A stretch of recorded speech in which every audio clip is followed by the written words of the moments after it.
আসসালামু আলাইকুম। আশা করি সকলে ভালো আছেন।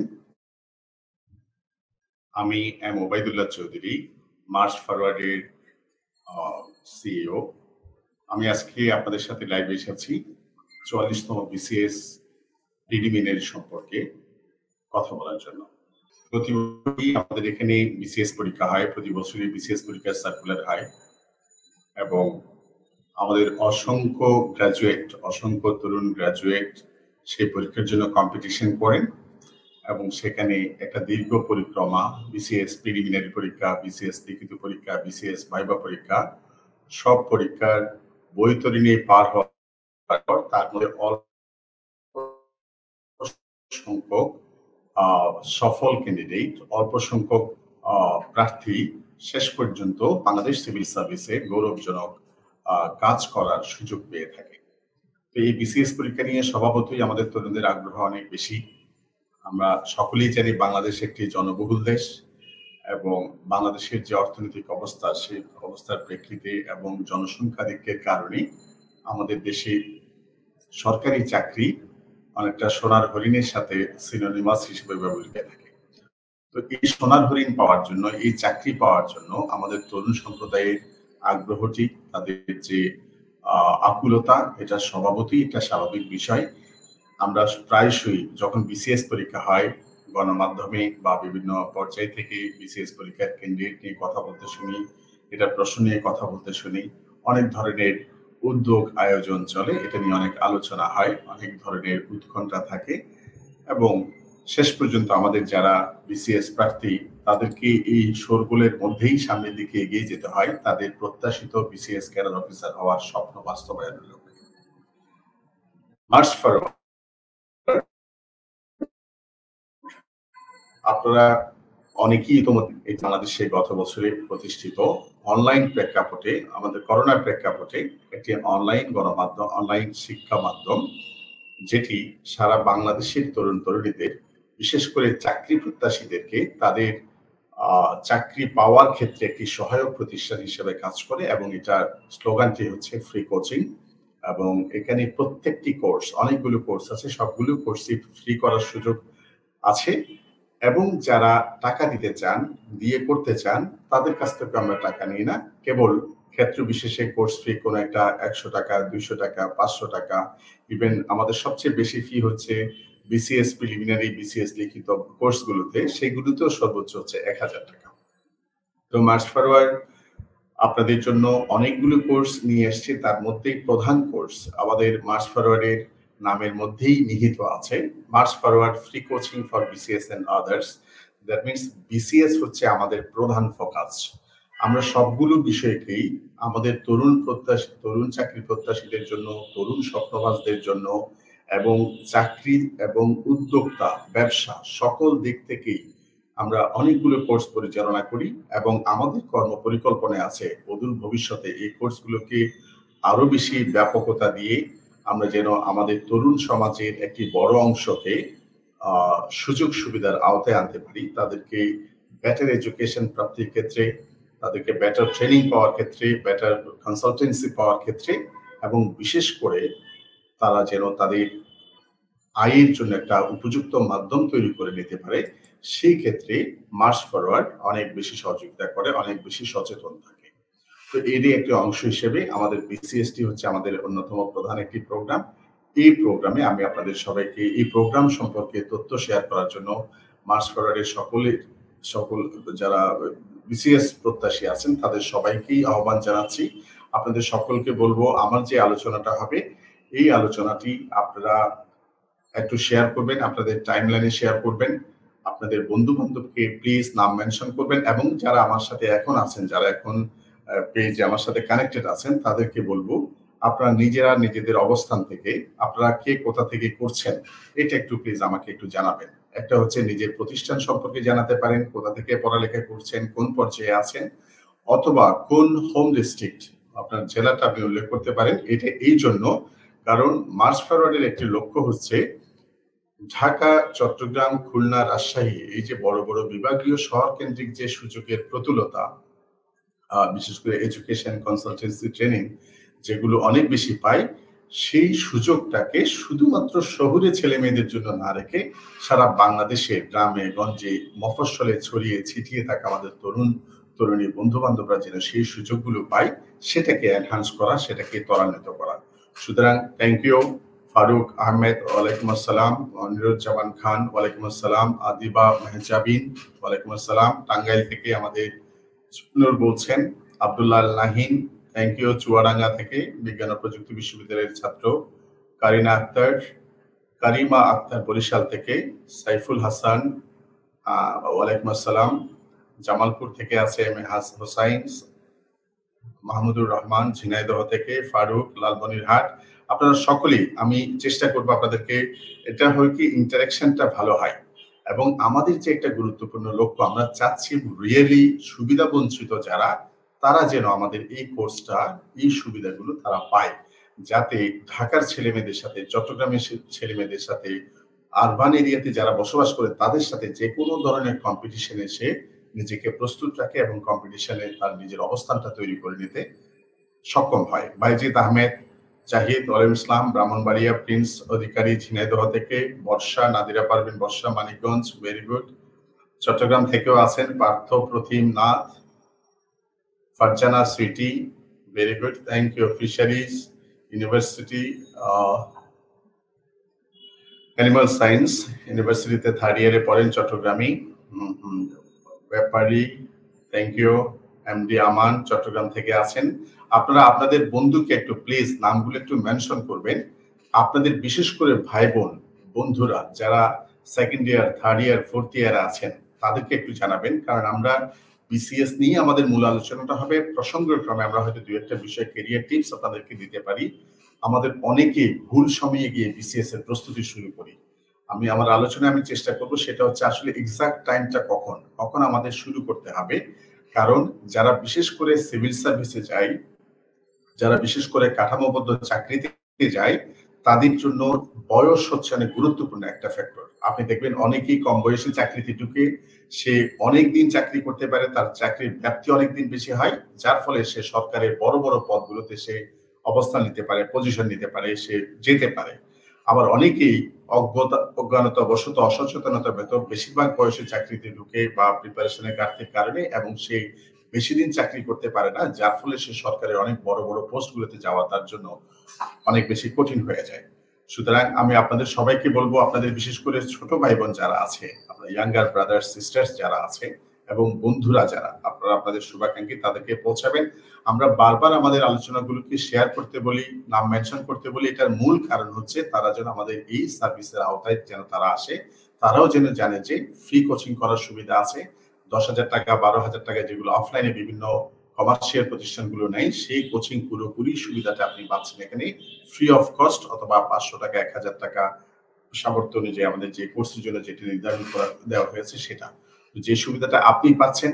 আমরা মার্চ ফেব্রুয়ারি থেকে বলি যে সেই সুযোগটা যেন অন্যরা পায়, সেই বার্তাটা আপনারা পৌঁছে দেন যেন অন্যরাও সেই সুযোগটা নিতে পারে। 3rd ইয়ার মোহন হোসাইন রিজওয়ান 3rd ইয়ার পরে, থ্যাংক ইউ। মেহেদি হাসান বাদল স্যারের বই চাই আরো। শফিউল্লাহ তপন, হ্যাঁ শফিউল্লাহ তপন পাওয়া যাবে, ইনশাল্লাহ পাঠিয়ে দিব। Sujan Das Chittagong, Badal thank you, Tapan thank you আমাদের সাথে থাকার জন্য। আরো যারা আছেন আপনারা যারা একটু প্লিজ আপনাদের বন্ধুকে নাম মেনশন করবেন এবং বিসিএস নিয়ে আপনার যে কোনো ধরনের প্রশ্ন, বিসিএস নিয়ে, বিসিএস প্রিপারেশন নিয়ে, বিসিএস পরীক্ষা নিয়ে এবং আপনার অবস্থান, আপনার পজিশন থেকে বিসিএস পরীক্ষা সম্ভব হবে কিনা, আপনার রেজাল্ট থেকে বিসিএস পরীক্ষায় অংশগ্রহণ করে ক্যাডার অফিসার হওয়া সম্ভব কিনা, এই ধরনের career related, specially Bangladesh civil সার্ভিসের ক্যারিয়ার রিলেটেড যে কোনো ধরনের প্রশ্ন আপনারা করতে পারবেন। করলে সময় সুযোগ হলে আমি অবশ্যই সেগুলো আপনাদেরকে জানানোর চেষ্টা করবো ইনশাআল্লাহ। ওয়াহিদা আক্তার ইতি জামালপুর থেকে। শামীম খান ফরিদপুর থেকে, থ্যাংক ইউ। মার্চ ফেব্রুয়ারি থেকে বলা হয়েছে please share this important session, please আপনারা একটু শেয়ার করবেন। এমডি আরমান আছে চট্টগ্রাম থেকে, থ্যাংক ইউ ভেরি মাচ। তাহলে আমরা আলোচনা শুরু করি, এর মধ্যে আপনারাও আপনাদের প্রশ্নগুলো জানাতে থাকেন। আপনাদের প্রশ্নগুলো আপনারা কোথা থেকে যোগ দিয়েছেন সেই প্রশ্নগুলো এবং কাকে নাম মেনশন করেছেন আমি দেখতে পাবো কে কে বেশি নাম মেনশন করছেন। আপনাদের বন্ধুদের জন্য যে বেশি বন্ধুকে নাম মেনশন করবেন সে হচ্ছে তত বেশি মানবিক। মনে রাখবেন, আপনি যে মানবিক, আপনি যে নিজে ভালো থাকার পাশাপাশি অন্যরাও ভালো থাকুক সেটা চান, এটা সবচেয়ে বড় একটা প্রমাণ হচ্ছে কিন্তু আপনি এই যে অন্যদেরকে সেই সুযোগটা পেতে দিতে চাচ্ছেন, সে সহৃদয়তা, সে মহানুভবতা, সে হৃদয়বান ব্যক্তি হচ্ছেন আপনি। সুতরাং আপনারা একটু আপনাদের বন্ধুদের জন্য একটু সুযোগটা করে দেবেন। Thank you Abdul Aziz, thank you Imam Hossain. হ্যাঁ বর্ষা, থ্যাংক ইউ। হ্যাঁ, সময় প্রস্তুতি নিয়ে কিছু বলবেন স্যার যশোর থেকে ইমাম হোসেন। আচ্ছা, থ্যাংক ইউ। দেখি আমরা চেষ্টা করব বলার সুযোগ হয় কিনা। আমি একটু আপনাদের সবাইকে বলবো স্ক্রিনের দিকে তাকানোর জন্য। কোনো প্রশ্ন থাকলে আপনারা সেটা আপনাদের কলম দিয়ে চালাতে থাকবেন। এটা হচ্ছে আমাদের ওই যে 40তম ব্যাচ, ওইটাতে একটু শেয়ার করার জন্য। তাহলে আপনারা একটু স্ক্রিনের দিকে তাকান, স্ক্রিনের দিকে তাকালে আমার সাথে সাথে পার্টিসিপেট করেন। আমি যে বিষয়টা নিয়ে কথা বলবো সেই বিষয়টা নিয়ে যদি কোনো প্রশ্ন থাকে তাহলে সেই বিষয়টা নিয়ে যদি কোনো প্রশ্ন থাকে কমেন্ট বক্সে প্রশ্ন করবেন, আমি অবশ্যই আপনাদের প্রশ্নগুলোর উত্তর দিব ইনশাআল্লাহ। আমরা যতটুকু সম্ভব আমরা উত্তরগুলো দেওয়ার চেষ্টা করব। আপনারা সকলের সাথে থাকবেন, প্রশ্ন করবেন, বেশি বেশি প্রশ্ন করবেন। আপনি প্রশ্ন করলে অন্যের একটা উত্তর, অন্য যেটা জানতে চায় লজ্জাবশত সেটা জানার সুযোগ হবে এবং আপনি ক্লিয়ার হয়ে যাচ্ছেন, এটা সবচেয়ে বড় সুযোগ। তো আমরা প্রথমে একটু আপনাদের সবাইকে শুভেচ্ছা জানাই 44তম বিসিএস প্রিলিমিনারি ওরিয়েন্টেশন প্রোগ্রামে মার্চ ফরওয়ার্ডের পক্ষ থেকে। আমি এম ওবায়দুল্লাহ চৌধুরী। আমি শুরুতে আরেকবার বলেছিলাম আমি মার্চ ফরওয়ার্ডে কাজ করছি অ্যাজ সিইও। তো আপনাদের সাথে যারা আছেন পরিচিত তাদের সাথে তো কথা হয়, দেখা হয়, প্রায় কথাও হয় অনেকের সাথে। আর দেখি আমরা ইনশাল্লাহ পরবর্তীতে আমাদের আলোচনার দিকে আমরা যাই। বিসিএস পরীক্ষা, বিসিএস পরীক্ষায় আমাদের প্রথম যেটা জানা দরকার, একটা জিনিস মনে রাখবেন, আমরা যে পরীক্ষাটা দিতে চাই, যে কম্পিটিটিভ এক্সামে আমরা যেতে চাই, সেই এক্সাম সম্পর্কে একটি ভালো ধারণা থাকা, যেগুলো আমরা অ্যাচিভ করতে চাচ্ছি সেগুলো সম্পর্কে একটা ভালো ধারণা থাকা, এটা খুব বেশি জরুরি। আমাদের মধ্যে অনেকেই আছি অনেক পরিশ্রম করি কিন্তু আমরা সফল হই না। আবার আমাদের মধ্যে অনেকে আছেন যারা খুব কম পরিশ্রম করেন, মাপা পরিশ্রম করেন কিন্তু তারা সফল হন। আমরা যেই কাজটা করতে চাই সেটা সম্পর্কে আমরা বেশি করে জানবো, খুঁটিনাটি সম্পর্কে সহ জানবো, ভালোভাবে জানবো, এটাই তো আমাদের কাছে প্রত্যাশিত। মনে রাখবেন, বাংলাদেশের প্রতিটি জেনারেল বিসিএস পরীক্ষায় 4.5 থেকে 5 লক্ষ পরীক্ষার্থী ইদানিং পরীক্ষা দিচ্ছে। তাদের মধ্যে 1000-2 প্রার্থী সফল হবেন, চাকরি পাবেন। এদের মধ্যে আরো ছোট একটা অংশ 300, 400, 500 জন ক্যান্ডিডেট আছেন যারা জেনারেল ক্যাডারগুলো, বিশেষ করে বেশি প্রত্যাশিত ক্যাডারগুলোতে যাওয়ার সুযোগ পাবেন। সুতরাং আপনি যত বেশি জানবেন তত বেশি আপনি এগিয়ে থাকবেন, আপনি যত বেশি জানবেন তত বেশি এগিয়ে থাকবেন। সুতরাং প্রতিটা বিষয়ে, যেহেতু আপনি বাংলাদেশ সিভিল সার্ভিসে যেতে চাচ্ছেন, সেখানে গেলে আপনি 1-1.5 বছরের একটা ব্যাপক প্রস্তুতি নেবেন। প্রস্তুতি নেওয়ার পর সেখানে আপনার বীজ বপন করা হবে rest of the life, specially rest of the career life. পরবর্তী 30-35 বছর আপনি যে সেক্টরে জব করবেন সেই বিষয়ে আপনার বীজ বপন হবে কিন্তু 1-1.5 বছরের মধ্যে বা 2 বছরের মধ্যে। সুতরাং আপনারা যেই কাজে নামতে যাচ্ছেন, যে চাকরিটা পেতে চাচ্ছেন, যে প্রফেশনে যেতে চাচ্ছেন, সেটা সম্পর্কে একটু ভালো করে জেনে শুনে যান। এটা হচ্ছে আমার প্রথম পরামর্শ।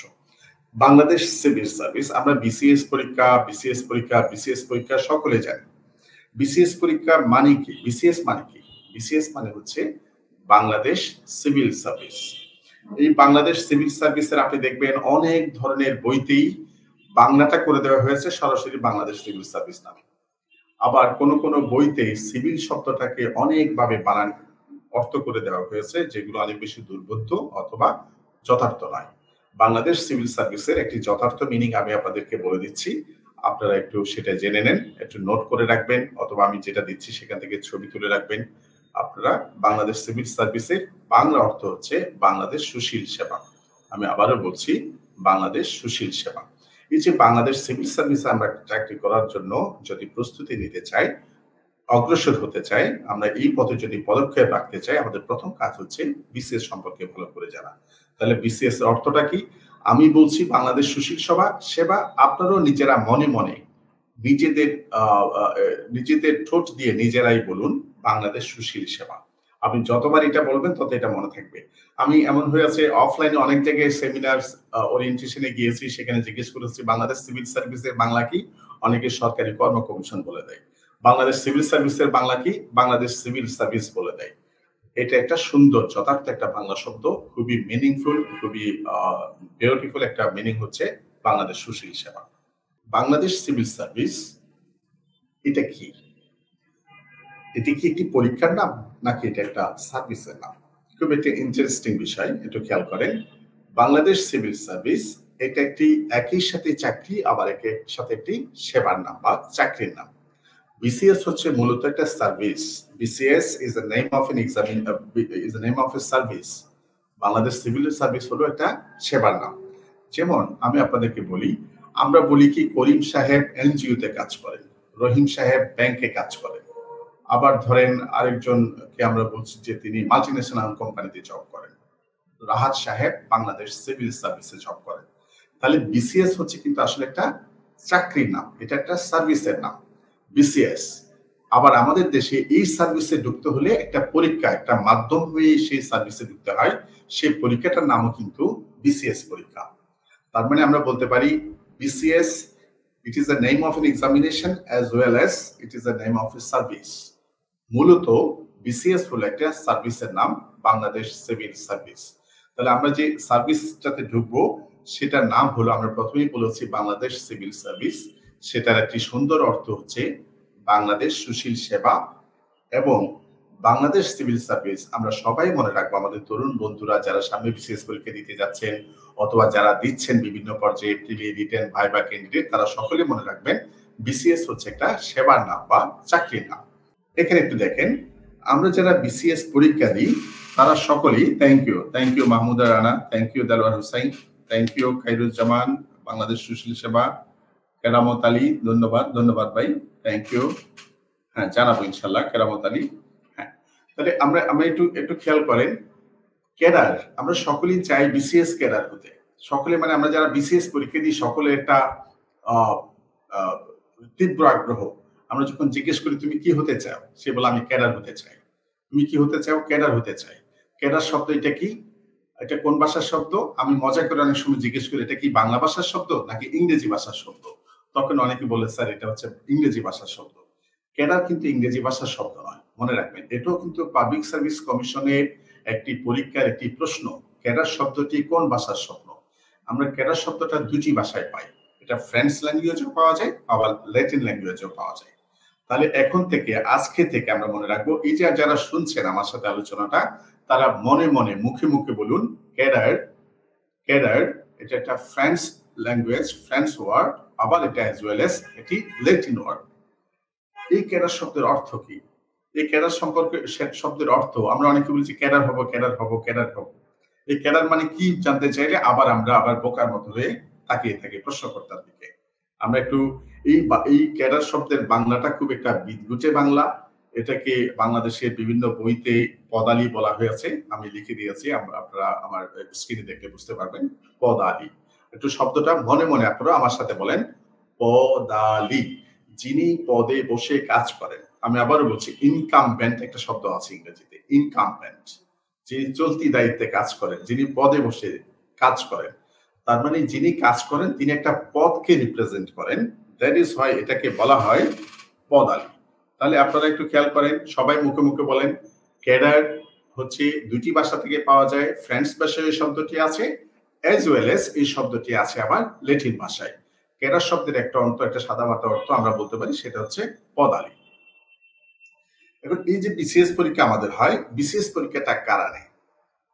ইংরেজিতে আমি একটু ক্যাডার শব্দটাকে আরেকটু এক্সপ্লেন করি আপনাদের বোঝার সুবিধার জন্য।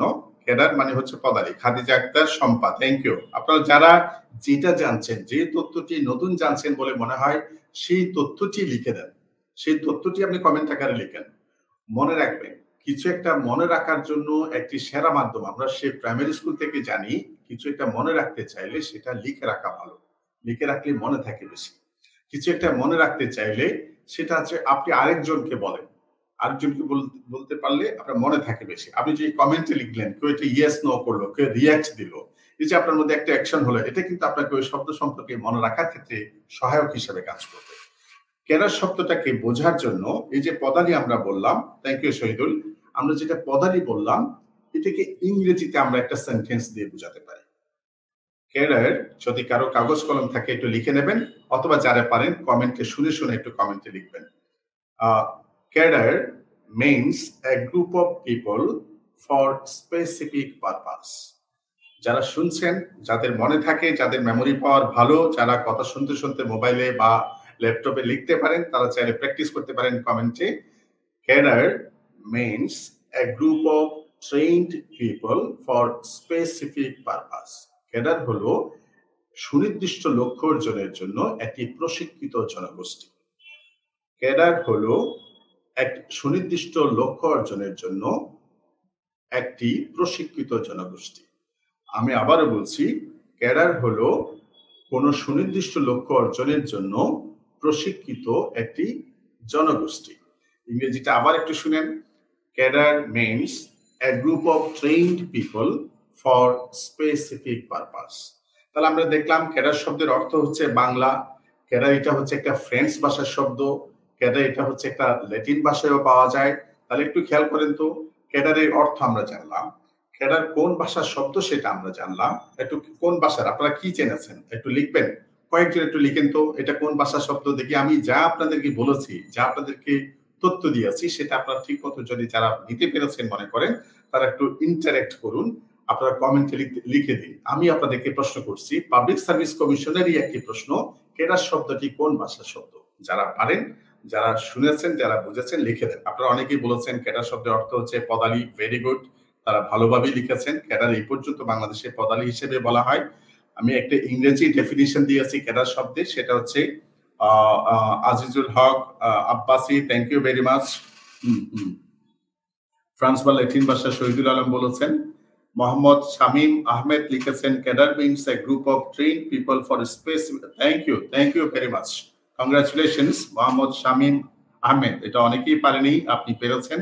তার মানে হচ্ছে এই যে আমরা পারছি, শোনার সাথে সাথে এটা লিখে ফেলা, শোনার সাথে সাথে এটা এক্সপ্রেস করতে পারা, শোনার সাথে সাথে এটা আবার টেকনোলজির সাথে নিজের ফিঙ্গারকে, আঙ্গুলকে আপনি সংশ্লিষ্ট রাখতে পারা। It's very very very good word. Thank you Mohammad Shamim Ahmed. আপনি বলেছেন cadre means a group of trained people for specific purpose. আমাদের গোবিন্দ নয়ন বলেছেন cadre means a group of trained people for specific purposes. ঠিক আছে, হবে। থ্যাংক ইউ গোবিন্দ নয়নকেও ধন্যবাদ জানাচ্ছি। আদিবা মেহজাবিন বলেছেন friends Latin, thank you. Sabikun Nahar Monmon লিখেছেন, তিনিও বলতে পেরেছেন। ওয়াহিদা আক্তার ইতিও বলতে পেরেছেন, থ্যাংক ইউ। আরো কয়েকজন উত্তর দিয়েছেন। এইটাই শুনতে চাচ্ছিলাম। এখন দেখেন, আমরা এই সেশনটার আগে জানতাম না, অনেকেই জানতাম না হয়তো সেটা ক্যাডার শব্দের অর্থ কি, অথবা এমনও হতে পারে আমরা অনেকে ভাবিনি এটা কি হতে পারে। কিন্তু একটু খেয়াল করেন, এই ডিসকাশনটাতে থাকাতে আপনি কয়েকটা গুরুত্বপূর্ণ ইনফরমেশন কিন্তু অলরেডি জেনে গিয়েছেন। সেটা কি জেনেছেন? বাংলাদেশ সিভিল সার্ভিস অর্থ জেনেছেন, বাংলাদেশ সিভিল সার্ভিসের বাংলা মিনিং কি সেটা জেনেছেন, বাংলাদেশ সিভিল সার্ভিসের ক্যাডার অফিসার হওয়ার পর তাদেরকে যে ক্যাডার অফিসার বলা হয়, সেই ক্যাডার অফিসার ক্যাডার শব্দটার অরিজিন সম্পর্কে জেনেছেন। একই সাথে ক্যাডার শব্দ কি বলা হয় সেটা জেনেছেন, অ্যাজ ওয়েল এজ ক্যাডার শব্দ দিয়ে ক্যাডার শব্দের বিশ্লেষণে যে একটা ইংলিশ ডেফিনিশন আমি বলেছি সেটা সম্পর্কে আপনি জেনেছেন। এই যে দেখেন, এই যে টুকটাক ছোট ছোট একটা বিষয় জানা। আমার যখন এই সেশনটা শেষ হবে, এই প্রশ্নগুলো করছেন, নিজেকে উত্তরগুলো দিবেন, অথবা সেশনটা শেষ হওয়ার পর আপনার নিয়ারেস্ট ফ্রেন্ডকে, ক্লোজেস্ট ফ্রেন্ডকে, আপনার ভাইকে, বোনকে, যে আপনার মতোই জার্নি বিসিএস ক্যাডার হওয়ার পথে একজন জার্নি, আপনার এই জার্নি মেটকে আপনি ফোনে সেটা জিজ্ঞেস করবেন, অথবা তাকে এটা দেখতে বলবেন, যাতে সে অভ্যস্ত হয়। এরপর কিছুদিন পর আপনার নতুন একটা শব্দ শিখলেন, কেউ হয়তো ভুলে যাবেন, আবার একটু এক্সারসাইজ করবেন, আবার মনে করবেন, মনে পড়বে, আবার এই 2-3 বার যখন এই এক্সারসাইজটা হয়ে যাবে, এবং বিশেষ করে যারা কমেন্টে তুলে দিচ্ছেন, আমি নিশ্চিত তারা এটা কখনো ভুলে যাবেন না ইনশাআল্লাহ। Thank you Fuad Hasan. ইসমাইল হোসেন বলেছেন group of purpose, thank you. Khadija Akter, Shampa, thank you. আমি যারা ইংরেজিতে সেন্টেন্সটা পরিপূর্ণভাবে ডিফাইন করতে পেরেছেন, ক্যাডার শব্দের যে ডেফিনিশন করতে পেরেছেন, আমি আপনাদের সবাইকে শুভেচ্ছা জানাচ্ছি। এটা রিয়েলি ইটস গুড ওয়ার্ক। এরপর দেখেন, এই যে বিসিএস পরীক্ষাটা হয়, যে পরীক্ষাটার জন্য আমরা অপেক্ষা করছি, বাংলাদেশের তরুণদের স্বপ্ন পরীক্ষা, সেই বিসিএস পরীক্ষাটা কারা পরিচালনা করে? এটা পরিচালনা করার জন্য বাংলাদেশে একটি রাষ্ট্রীয় প্রতিষ্ঠান আছে। আমি কেন বললাম রাষ্ট্রীয় প্রতিষ্ঠান? মনে রাখবেন, এগুলো কিন্তু সরকারি প্রতিষ্ঠান নয়, সরকারের প্রতিষ্ঠান নয়, এগুলো হচ্ছে আমাদের রিপাবলিককে রিপ্রেজেন্ট করে আমাদের রাষ্ট্রীয় প্রতিষ্ঠান। বিসিএস এক্সাম পরিচালনা করা হচ্ছে বাংলাদেশ পাবলিক সার্ভিস কমিশন। এখন আমি যদি যারা আছেন তাদেরকে প্রশ্ন করি, বিসিএস পরীক্ষা কারা নাই, একটু দ্রুত লিখেন তো, আমার মতো সংক্ষেপে লিখে দিলে হবে। আমি BPSC, it stands for Bangladesh public service commission. BPSC stands for Bangladesh public service commission. আপনারা এটা মনে রাখেন।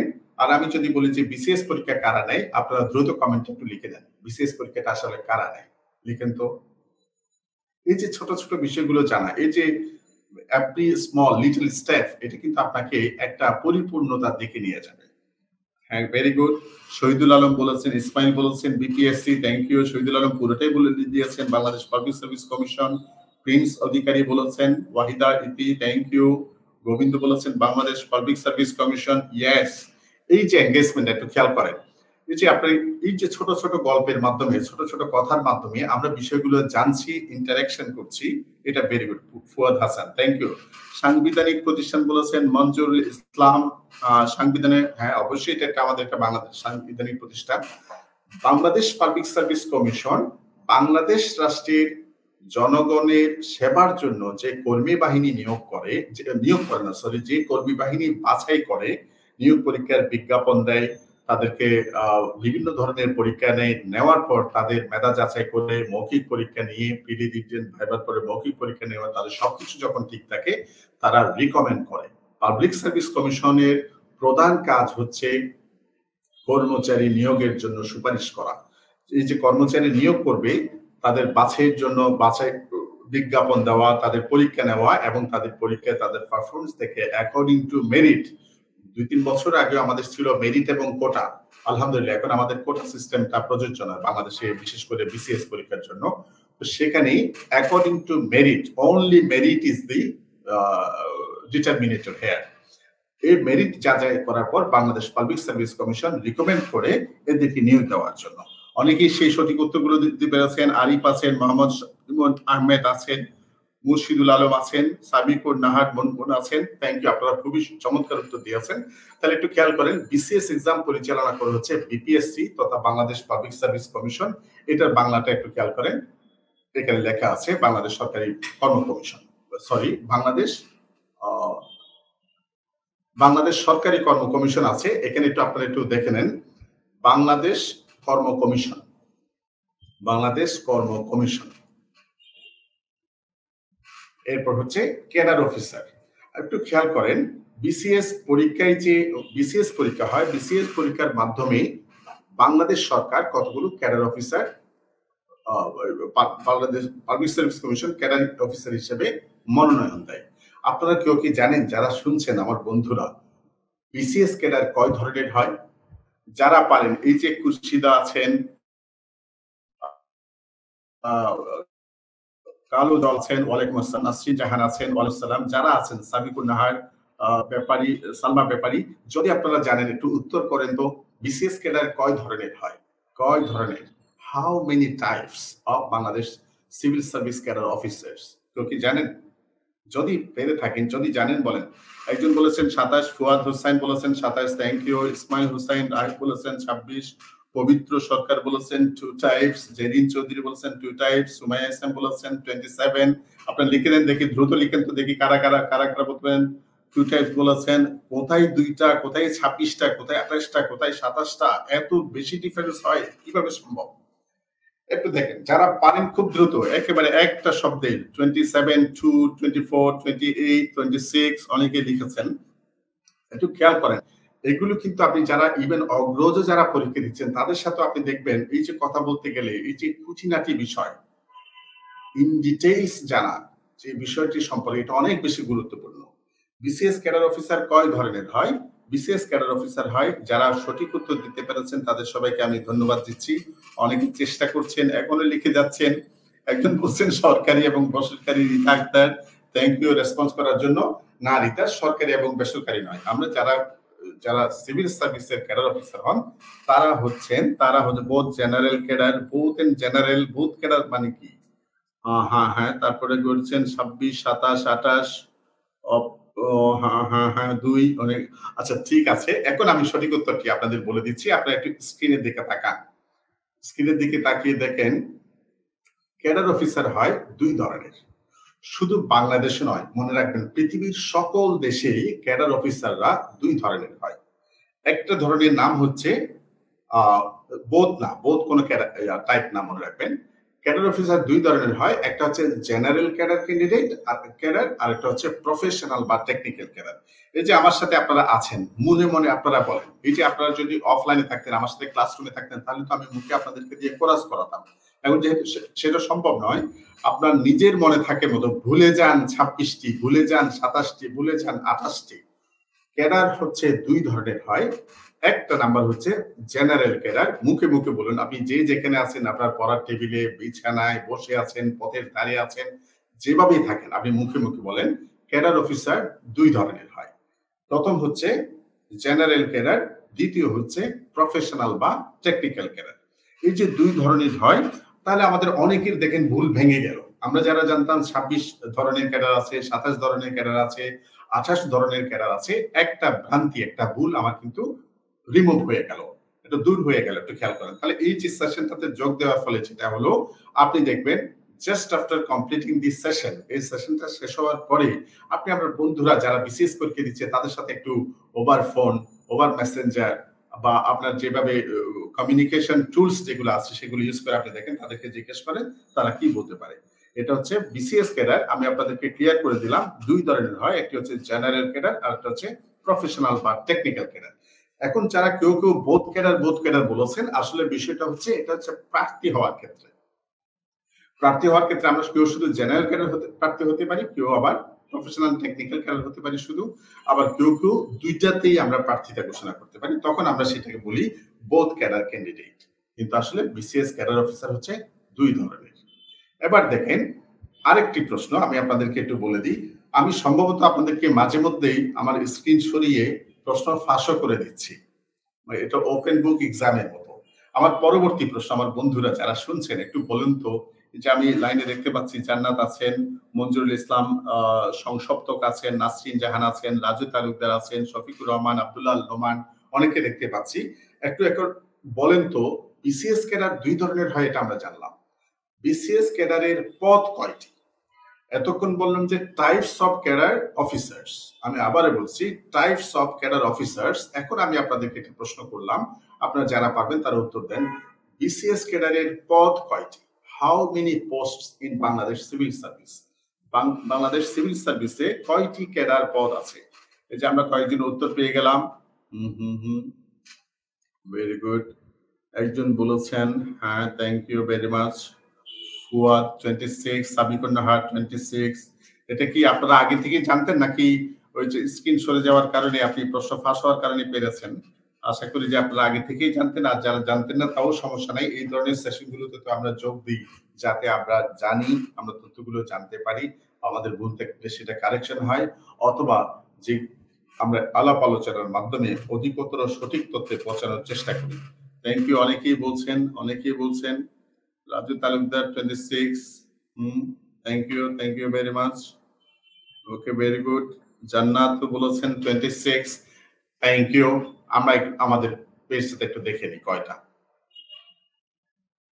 বিসিএস ক্যাডার পদ 26টি। তাহলে বিসিএস ক্যাডার পদ কয়টি? যারা ভুল বলেছেন, 2টি বলেছেন বা অন্যরকম কিছু বলেছেন, 27 বা 28 বলেছেন তারা একটু খেয়াল করেন। যারা সঠিক উত্তর জেনেছেন থ্যাংক ইউ। তানবীর বলেছেন আগে জানতাম না, থ্যাংক ইউ। আমরা আজকে জেনে গেলাম। আপনি 26টি আরেকবার লিখেন, এই প্রশ্নের উত্তর আপনি আরেকবার দেন। ক্যাডার পোস্ট কয়টি? না রে ভাই, আদিবা মেহজাবিন যেটা বলছেন জেনারেল এবং প্রফেশনাল, এটা পোস্ট না, এটা হচ্ছে টাইপস অফ বিসিএস ক্যাডার 2 ধরনের। আর post of in Bangladesh civil service, Bangladesh civil সার্ভিসের পোস্ট হচ্ছে 26। কালো জল ঠিক আছে। Adiba thank you. মেহজাবিন বলছেন 26টি। বর্ষা বলছেন আগে থেকেই জানতাম, থ্যাংক ইউ। আপনি তো হেড অফ আদার্স, অন্যদের চেয়ে এগিয়ে আছেন। ইমন রহমান খান বলেছেন 26। Thank you. এখন আমাদের এই যে নেক্সট যে বিষয়টা আমি আপনাদের সাথে আলোচনা করতে চাই, বিসিএস ক্যাডার অফিসার আমরা কেন হব? এখানে অনেক সুযোগ আছে। যারা গ্রাজুয়েশন করছি, বিভিন্ন সাবজেক্টে পড়ছি, আমরা তারা আসলেই আপনি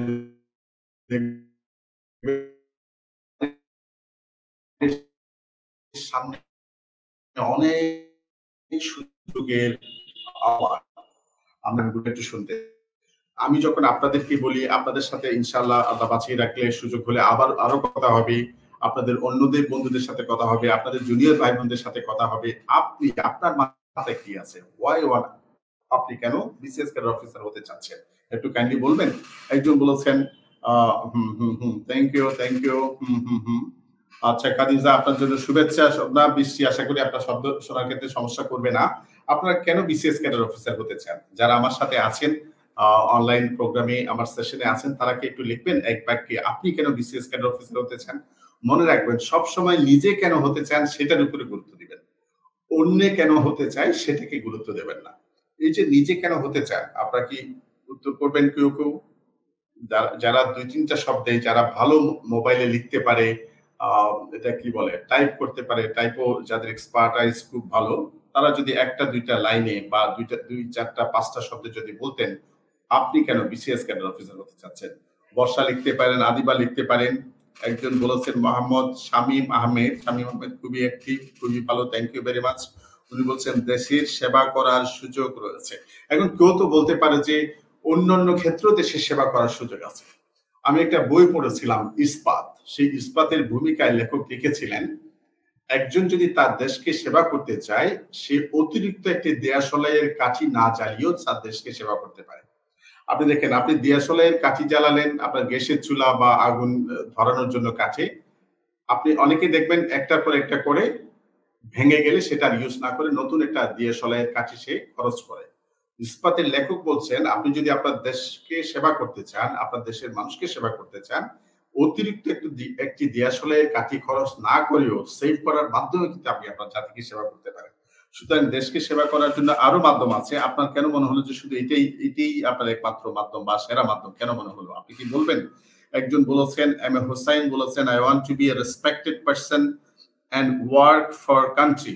সমাজে সম্মানিত হতে চায় এবং দেশের জন্য কাজ করতে চান। ফিরোজ আহমেদ লিখেছেন দেশের মানুষকে ও দেশের প্রতিনিধিত্ব করতে চায়। রাকিবুল ইসলাম লিখেছেন ফ্যামিলি ক্রাইসিস প্লাস দেশের জন্য ভালো কিছু করা। ও আলহামদুলিল্লাহ ইটস গুড। এটা তো শুনতে খুবই ভালো লাগছে। আপনারা তরুণরা আমাদের যত ধরনের আমাদের অনেক অভিযোগ আছে, অনেক কিছু নিয়ে আমাদের অতৃপ্তি আছে, আমাদের হতাশা আছে, আমাদের দুঃখবোধ আছে, দুশ্চিন্তা আছে। এরপরেও আমরা সকলেই যে প্রত্যেকের লেখায় একটা কমন জিনিস আছে সেটা হচ্ছে I want to serve my country, I want to serve my countryman. এই যে দেশের মানুষের প্রতি সেবা করার যে সকলের মধ্যে একটা একটা বার্তা কাজ করে, সকলের মধ্যে যে একটা মানসিকতার প্রকাশ পাচ্ছে এটা কিন্তু অনেক একটা ভালো জিনিস। ওয়াহিদে লিখেছেন প্রফেশনাল ক্যাডার বললে কি বুঝায়? প্রফেশনাল ক্যাডার এই যে শিক্ষাও তো একটা প্রফেশনাল ক্যাডার। এই BCS general education, BCS health একটি প্রফেশনাল ক্যাডার। মনির হোসেন লিখেছেন ক্লাসটা কোন রাখা হবে গ্রুপে আমরা যারা লাইভ জয়েন করতে পারিনি তাদের জন্য। আচ্ছা এটা আমি বলবো আপনাদেরকে 24 আওয়ার্স 12 আওয়ার্স টু 24 আওয়ার্স। তবে আমরা এটাও চেষ্টা করছি ক্লাসগুলো যেন আনলিমিটেড সময়ের জন্য রাখা না হয় কারণ আমাদের অনেকের ভাই একটা সমস্যা আছে আমরা যতই লুজ পাই ততই আমরা নিজে আরো বেশি লুজ হয়ে যাই। ফ্লেক্সিবিলিটি আমরা অনেকেই ভালোভাবে ব্যবহার করতে পারি না। যাই হোক এটা নিয়ে আমি পরে কথা বলবো। ইমদাদুল হক বলেছেন দেশের সেবক হওয়ার জন্য এন্ড স্বপ্ন পূরণের জন্য। একজন সচিব লিখেছেন সামাজিক মর্যাদা বেশি। একজন লিখেছেন জাতি শফিকুর রহমান সাবিকুর নাহার লিখেছেন স্বপ্ন পূরণ করার জন্য। সুবর্ণা গোস্বামী শুভু বলেছেন সবচেয়ে বড় কথা হলো চাকরির নিশ্চয়তা। Thank you it's a good point I think. Mohammad এখন থেকে একটু বেশি সুযোগ থাকে এখান থেকে শামীম আহমেদ বলেছেন আন্তর্জাতিক পরিমণ্ডলে বাংলাদেশের স্বার্থ রক্ষায় নিজেকে নিয়োজিত করতে চায় এ তো বোধহয় বিসিএস ফরেন অ্যাফেয়ার্স ক্যাডার করতে চায় মনে হয়। সালমা ব্যাপারী আচ্ছা থ্যাংক ইউ ভেরি মাচ। আচ্ছা ক্যাডার অফিসার কেন হব এটা আমি আপনাদেরকে আমি কতগুলো কারণ বলেছি। আমি যে কারণটা বেশি শুনেছি আমি নিজে পাবলিক অ্যাডমিনিস্ট্রেশনের স্টুডেন্ট। আপনারা যে পাবলিক সার্ভেন্ট হবেন সেই সার্ভিস সম্পর্কে আমি পড়ালেখা করেছি আমার একাডেমিক ইউনিভার্সিটিতে।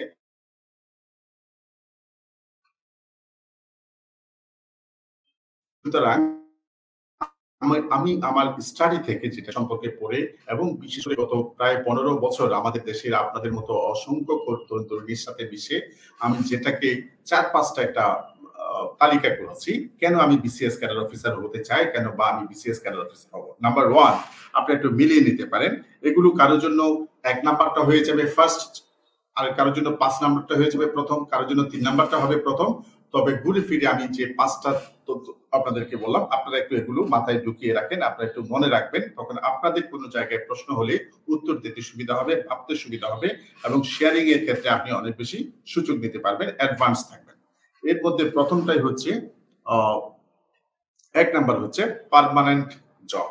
আমাদের মধ্যে একজন বলেছিলেন সবচেয়ে বড় কথা হলো চাকরির নিশ্চয়তা। Thank you. একজন বলছে এসএসসির পর থেকেই শুনি বিসিএস পরীক্ষা, বিসিএস ক্যাডার, বিসিএস ক্যাডার। হ্যাঁ ভাই, থ্যাংক ইউ। 1 নাম্বার হচ্ছে স্থায়ী চাকরি, পার্মানেন্ট জব। সিভিল সার্ভিসে যদি আপনার জব হয়, যে কোনো সরকারি চাকরি, আমরা তো স্পেশালি আজকে বাংলাদেশ সিভিল সার্ভিসের জবের কথা বলছি, এখানে যদি আপনি জব হয়, আপনার 1 নাম্বার কারণ হচ্ছে আপনার লাইফ মানে জব গ্যারান্টি। সেটা হচ্ছে আপনি মানে এটাকে জব সিকিউরিটি যেটা বলে, বিশ্বের সব দেশে চাকরির ক্ষেত্রে এই যে জব সিকিউরিটি এটা অনেক গুরুত্বপূর্ণ একটা বিষয়। আমাদের দেশে যারা প্রাইভেট জব করে তাদের অনেকের মধ্যে দেখবেন অশান্তি, বেদনা, কষ্ট, অস্থিরতা, এরপরে হতাশা দেখবেন। সেটা হচ্ছে পারফরমেন্স একটু এদিক সেদিক হলেই তার চাকরি হারানোর ভয় থাকে। প্রাইভেট জব মানে চাকরি চলে যেতে পারে, চাকরি চলে যেতে প্রতিটা দিন আপনার নতুন নতুন অভিজ্ঞতা তৈরি হতে পারে। আপনি খুব ভালো পারফরমেন্স করেছেন, এরপর আপনার মনে হবে যে আপনি এটার জন্য রিওয়ার্ড পাচ্ছেন না, পুরস্কার পাচ্ছেন না। আপনি খুব বাজে কাজ করছেন, পারফরমেন্স, আপনি দেখবেন এটার জন্য আপনার জন্য কোনো পানিশমেন্ট নাই, আপনার এই যে পানিশমেন্ট হচ্ছে না। আবার প্রাইভেট জবের ক্ষেত্রে হচ্ছে প্রতিটা জিনিস আপনার পারফরমেন্সের সাথে সাথে আপনার পুয়ার পারফরমেন্স থাকতে পারে, আপনার স্ট্রং পারফরমেন্স থাকতে পারে, আপনার সাথে সাথে কিন্তু রিওয়ার্ড পাবেন, পানিশমেন্ট পাবেন। এটা অনেকের পক্ষে এটা ক্যারি করা, এই যে এই অনিশ্চয়তার ভিতরে বাস করা অনেকের জন্য অনেক বেশি কঠিন হয়ে যায়। কিন্তু আপনারা যারা পাবলিক সার্ভিসে চাকরি করবেন তাদের জন্য, আপনারা যারা সিভিল সার্ভিস মানে পাবলিক সার্ভিসের একটা অংশ যারা কাজ করবে তাদের জন্য জব গ্যারান্টি হচ্ছে খুব গুরুত্বপূর্ণ একটা ইস্যু হতে পারে। নাম্বার 2, আপনারা যেটাকে বলেছেন you want to serve your country, আপনি আপনার দেশকে সেবা করতে চান, আপনার দেশের মানুষকে সেবা করতে চান। এটা একটা অন্যান্য জবেও সুযোগ আছে, তবে বাংলাদেশ সিভিল সার্ভিসে কাজ করে অপেক্ষাকৃত সুযোগটা বেশি। আপনি ভালো উদ্যোক্তা হচ্ছেন, আপনি আপনার দেশকে অনেক ভালো সেবা করতে পারবেন। আপনি ভালো বিজনেসম্যান হচ্ছেন, আপনি অনেকের কর্মসংস্থান করতে পারবেন। আপনি ভালো একজন, এই যে আমাদের সাকিব আল হাসান সারা বিশ্বে বাংলাদেশের সুনাম বয়ে আনার ক্ষেত্রে তাদের যে ক্ষমতা একটু খেয়াল করেন। আমাদের বাংলাদেশের যারা প্রফেশনালস আছে, যারা চাকরি করেন, আমরা যদি শুধু চাকরির কথা চিন্তা করি তাহলে সমাজ উন্নয়নে ভূমিকা রাখার ক্ষেত্রে সিভিল সার্ভেন্টদের ভূমিকা অনেকের চেয়ে একটু বেশি। এটা একটা বড় কারণ। এরপর এটা বলতে পারি যে সেটা হচ্ছে আমাদের উন্নত বেতন, আমাদের অনেক ভালো বেতন আছে, অন্যান্য সুযোগ সুবিধা আছে, এটা আমাদের একটা কারণ হতে পারে। সামাজিক গ্রহণযোগ্যতা বা আমাদের সোশ্যাল অ্যাকসেপ্টেন্স, অনেকে বলেছেন সমাজে একটা ভালো পজিশনে যেতে চাই, রেসপেক্টেড হতে চাই, অনার্ড হতে চাই এবং সমাজে একটু নিজেকে আলাদাভাবে বিশিষ্টভাবে তুলে ধরার বা অবস্থান নির্ণয় করার ক্ষেত্রে এটা আমাদের জন্য গুরুত্বপূর্ণ। চাহিদা সোপান তত্ত্বের কথা আমি আপনাদেরকে একটু মনে করিয়ে দিতে চাই। আমাদের একজন যারা আপনারা অ্যাকাউন্টিং পড়েছেন, মার্কেটিং পড়েছেন, ফিন্যান্স পড়েছেন, ম্যানেজমেন্ট পড়েছেন, এইচআরএম পড়েছেন, তাদের প্রত্যেকের কাছে একটি কমন নাম ইকোনমিক্স যারা পড়েছেন হচ্ছে আব্রাহাম মাসলো।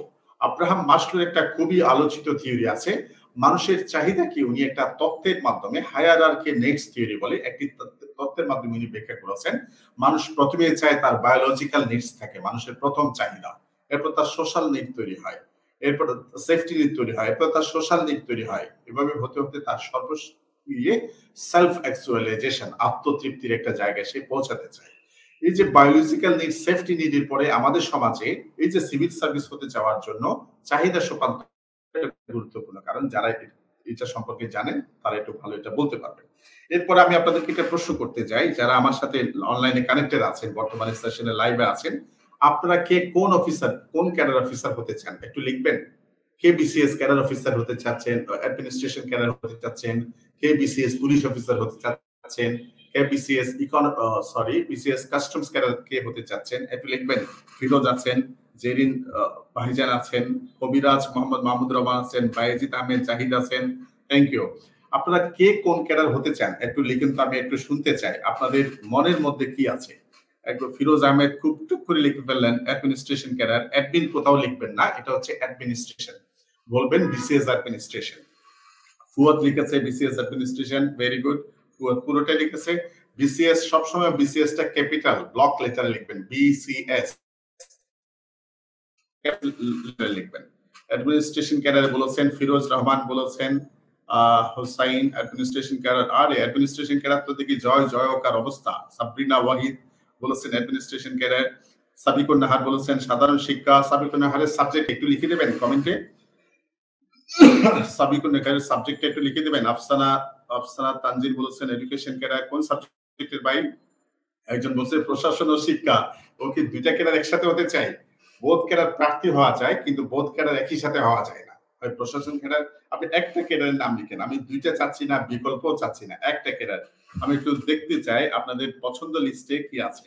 অ্যাডমিনিস্ট্রেশন মুর্শিদা। শিক্ষা ক্যাডার জেরিন বলেছেন foreign cadre, thank you. Abdullah Noman বলেছেন পররাষ্ট্র ক্যাডার। খাদিজা বিসিএস হলে হবে, কোনো ক্যাডার লাগবে না, বিষয়টি কি এরকম? বিসিএস কোন ক্যাডার? রফিকুল ইসলাম বলেছেন এডুকেশন ক্যাডার। বর্ষা বলেছেন অ্যাডমিনিস্ট্রেশন ক্যাডার। ওয়াহিদা শিক্ষা ক্যাডার। ওয়াহিদার সাবজেক্ট কি? Rafiqul Islam, thank you. Administration cadre বলেছেন মাসুদুর রহমান। আপনারা আরেকটু দ্রুত লেখেন, আমি আরো কয়েকজনের শুনতে চাই। জুলফিকার খান লিখেছেন ফরেন ক্যাডার। বর্ণমেলা লিখেছেন, বর্ণমালা লিখেছেন পুলিশ ক্যাডার। বাইজিৎ বলেছেন অ্যাডমিনিস্ট্রেশন ক্যাডার। আরে অ্যাডমিনিস্ট্রেশন, সবাই তো অ্যাডমিনিস্ট্রেশন, সব কি অ্যাডমিনিস্ট্রেশন ক্যাডারে জয়েন করবেন? ওয়াহিদা আক্তার ইতি গণিতের কথা বলেছেন, কি গণিত প্রাইভেট পড়ানোর সুযোগ আছে বেশি এই জন্য? রবিন বড়ুয়া বলেছেন বিসিএস এডুকেশন। রবিনের সাবজেক্ট কি? শিক্ষা ক্যাডার।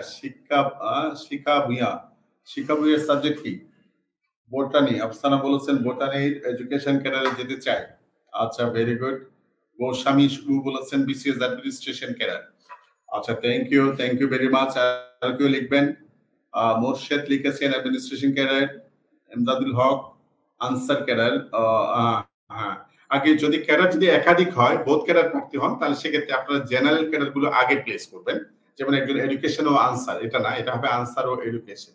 আর যদি এডুকেশন দেন তাহলে আবার আনসার দেওয়ার কি দরকার? আপনি শিক্ষক হবেন, এটা গ্রেট থিংস। যদি আপনি জেনে শুনে হন, শুধু অমুক হয়েছে তমুক হয়েছে বলেন, আপনি যদি জেনে শুনে হন তাহলে এটা অনেক বড় একটা গুরুত্বপূর্ণ জিনিস। এখন আমরা দেখি বিসিএস পরীক্ষায় আমাদের নম্বরের ধাপগুলো কি, মেজর স্টেপস গুলো কি। বিসিএস পরীক্ষায় 3টি পর্যায়, মেজর 3 স্টেপস, 3টা পর্যায় দিতে হয়। আপনারা একটু লিখেন, কমেন্টে লিখেন বিসিএস পরীক্ষার প্রধান ধাপ 3টি। লিখতে পারেন বিসিএস পরীক্ষার প্রধান ধাপ 3টি। নাম্বার 1 প্রিলিমিনারি পরীক্ষা, যেটাকে আমরা বলি বাছাই পরীক্ষা, 200 নম্বরের হয়, 2 ঘন্টার একটি পরীক্ষা হয়। এরপর হচ্ছে লিখিত পরীক্ষা হয়, 900 নম্বরের পরীক্ষা। এটা হচ্ছে আমাদের বিসিএস ক্যাডার অফিসার হওয়ার ক্ষেত্রে, বিসিএস পরীক্ষায় সফল হওয়ার ক্ষেত্রে আমাদের সবচেয়ে গুরুত্বপূর্ণ পরীক্ষা হচ্ছে কিন্তু লিখিত পরীক্ষা। আবার একটা ব্যাপার আছে, প্রিলিমিনারি পরীক্ষায় যদি আপনি বাছাই না হন তাহলে লিখিত পরীক্ষা দিতে পারবেন না। শুধু লিখিত পরীক্ষা দেওয়ার জন্য ইয়েস কার্ড তথা পাস কার্ড হচ্ছে লিখিত পরীক্ষা, প্রিলিমিনারি পরীক্ষা। এটা একদিনে 200 নম্বরের পরীক্ষা হয়। আমি এটা নিয়ে আরো আলোচনা করবো আপনাদের সাথে। মৌখিক পরীক্ষা হয় 200 নম্বরের। দ্যাট মিন্স একটু খেয়াল করেন, বিসিএস পরীক্ষায় মেজর 3 স্টেপস। বিসিএস পরীক্ষা আসলে অনেকগুলো স্টেপস আছে। আপনার অ্যাপ্লিকেশন করা, তারপর হচ্ছে আপনার সেটা সিলেক্টেড হওয়া, অ্যাপ্লিকেশন গুলো ভেরিফাইড হওয়া, প্রিলিমিনারি পরীক্ষা দেওয়া, রিটেন দেওয়া, ভাইবা দেওয়া, বিভিন্ন ধরনের ভেরিফিকেশন আছে, হেলথ টেস্ট আছে, তারপর হচ্ছে আপনার কি অ্যাপয়েন্টমেন্ট আছে, গেজেট হওয়া আছে, অনেকগুলো পর্যায়ে। তার মধ্যে 3টি মেজর স্টেপস হচ্ছে একজন প্রার্থীকে বিসিএস প্রিলিমিনারি পরীক্ষা দিতে হবে 200 নম্বরে, বিসিএস লিখিত পরীক্ষা দিতে হবে 900 নম্বরে, এবং প্রধান ধাপ 3টি। থ্যাংক ইউ, অনেকেই এটা বুঝতে পেরেছেন, থ্যাংক ইউ ভেরি মাচ। নাম্বারের পাশাপাশি, ধাপের পাশাপাশি নম্বরগুলো একটু মনে রাখবেন। আপনি যখন বিসিএস ক্যাডার অফিসার হতে চাচ্ছেন, আপনার মাথায় এই যে সাবজেক্টগুলো, নম্বরগুলো, নম্বরের বিভাজনগুলো, প্রিপারেশন গুলো, কোন কোন সোর্স থেকে এগুলো কালেকশন করা যায়, এই বিষয় যেন আপনার মাথায় সব সময় সার্বক্ষণিক সক্রিয় একটু মনে রাখবেন। যেহেতু 5 লক্ষ প্রার্থী এবং তাদের মধ্যে কয়েক হাজার বা আরো কম বেশি, স্পেসিফিক ক্যাডার দলে তো আরো কম নিশ্চয়ই, এই যে ক্যাডার অফিসার হওয়া না হওয়া পর্যন্ত, আপনি বিসিএস ক্যাডার অফিসার হচ্ছেন ততক্ষণ পর্যন্ত আপনি কিন্তু নিশ্চিত নন। সুতরাং সর্বক্ষণ আপনি আপনার প্রিপারেশনের প্রস্তুতির সবসময় এটা আপনার মাথায় যেন থাকে, সেই বিষয়টা মনে রাখবেন। একজন বলেছেন, থ্যাংক ইউ ভেরি মাচ। এর পরের ধাপে একটু খেয়াল করেন।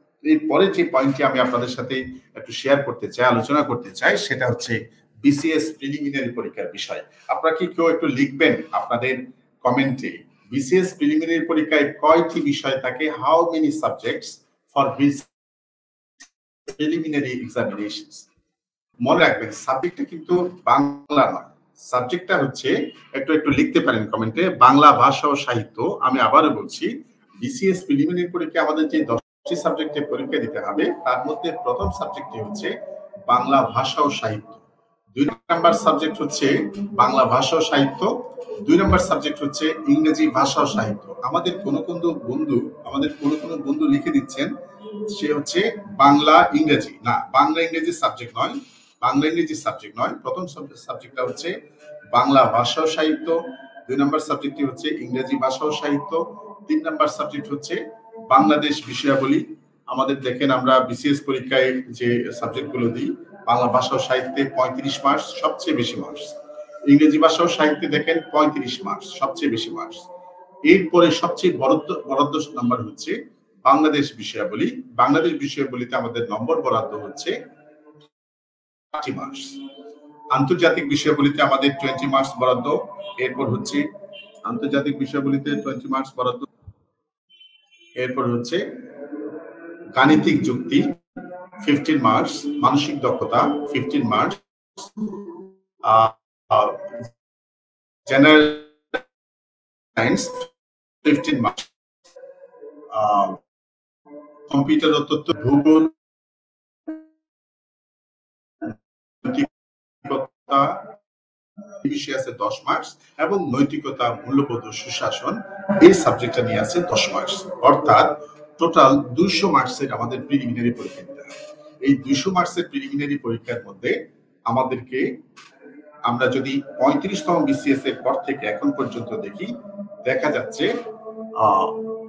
কম বেশি যারা 100, 105, 110 এই নম্বর পেয়েছে, তারা কিন্তু বিসিএস প্রিলিমিনারি পরীক্ষায় পাশ করেছে। আমি আবারও বলছি, যারা কম বেশি 100, 105, 110 এই নাম্বার যারা পেয়েছে, কোন কোন সময় দেখা যাচ্ছে তো 200 নাম্বারের মধ্যে 90 এর নিচে পেয়েও প্রিলিমিনারি পাস করেছে, যেমন 35তম বিসিএস। এরপর হচ্ছে সর্বশেষ যে বিসিএস প্রিলিমিনারি রেজাল্ট আমরা পেলাম, 41তম বিসিএস প্রিলিমিনারি, এই রেজাল্ট আমরা ধারণা করছি কম বেশি 100 মার্কস যারা পেয়েছে 200 নাম্বারের মধ্যে, তারা বিসিএস প্রিলিমিনারি পরীক্ষায় পাস করেছে। এখন তাহলে আমরা 44তম বিসিএস এ কি হতে পারে? আমরা দেখেন, আমরা একটা অনুমান করতে পারি।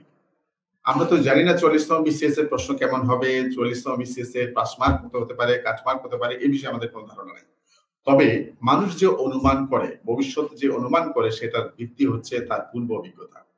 এটা থেকে আমরা কল্পনা করতে পারি, আমরা অনুমান করতে পারি, আগামী 44তম বিসিএস পরীক্ষায়ও যারা আমরা 100, 110, 15, 20, 100 থেকে 120 নাম্বার যারা পাবেন, তারা কিন্তু প্রিলিমিনারি পরীক্ষার জন্য উপযুক্ত হবেন, বা প্রিলিমিনারি পরীক্ষায় পাস করার জন্য উপযুক্ত বিবেচিত হতে পারে। তাহলে আমাদের কাজটা কি হচ্ছে? এই 200 নম্বরের যে আমি বললাম, বাংলা ভাষা ও সাহিত্য, ইংরেজি ভাষা ও সাহিত্য, বাংলাদেশ বিষয়াবলী, আন্তর্জাতিক বিষয়াবলী, গাণিতিক যুক্তি, মানসিক দক্ষতা, কম্পিউটার ও তথ্য প্রযুক্তি, আবার হচ্ছে এটা কি বলে, জেনারেল সায়েন্স, ভূগোল এবং নৈতিকতা, মূল্যবোধ ও সুশাসন, এই 10টি সাবজেক্টের 200 নম্বরের মধ্যে আমাদেরকে 50% মার্কস পেলে প্রিলিমিনারি পাস করার একটা পসিবিলিটি হয়তো থাকে। তো আমরা কি এটা নিয়ে বসে থাকবো? আমাদের কিন্তু সিকিউর করতে হবে। আমরা তো প্রিলিমিনারি পরীক্ষা দিব শুধু পরীক্ষা দেওয়ার জন্য নয়, আমরা প্রিলিমিনারি পরীক্ষা দিব পরীক্ষায় পাস করার জন্য। সুতরাং আমি আপনাদের সবাইকে বলবো, এই 10টি সাবজেক্টের উপর আপনারা প্রস্তুতি নেবেন। কিভাবে প্রস্তুতি নেবেন এই সমস্ত বিষয়ে আমাদের যে ক্লাসগুলো হবে, মার্চ ফরওয়ার্ডের অনলাইন প্ল্যাটফর্মে আপনাদের যে ক্লাসগুলো হবে, এখানে আপনাদের বিশদভাবে সবগুলো সাবজেক্ট পড়া হবে। আমাদেরকে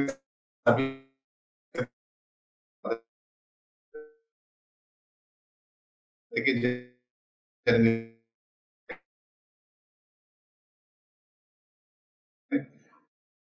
আমরা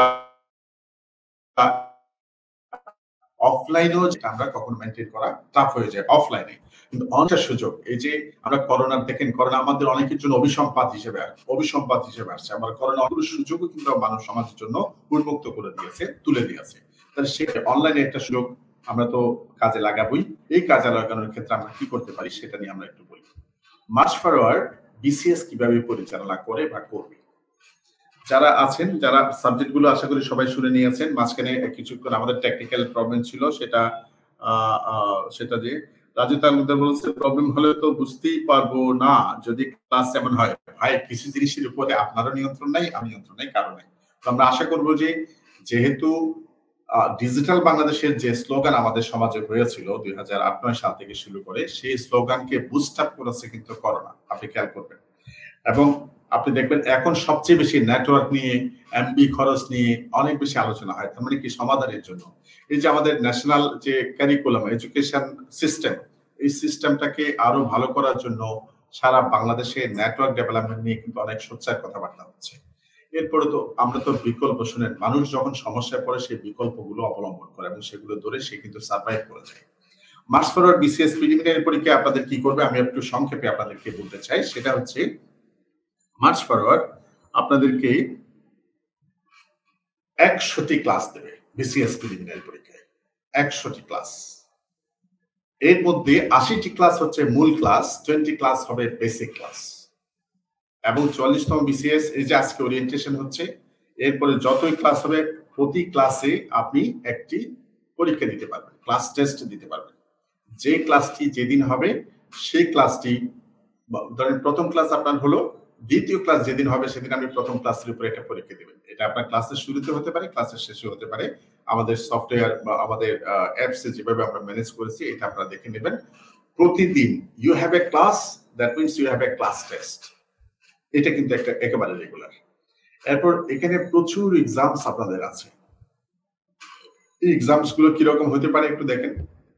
একটা হচ্ছে ক্লাস ক্লাস ক্লাস ক্লাস, এই যে 10টা সাবজেক্টের প্রচুর ক্লাস, এটা বললাম।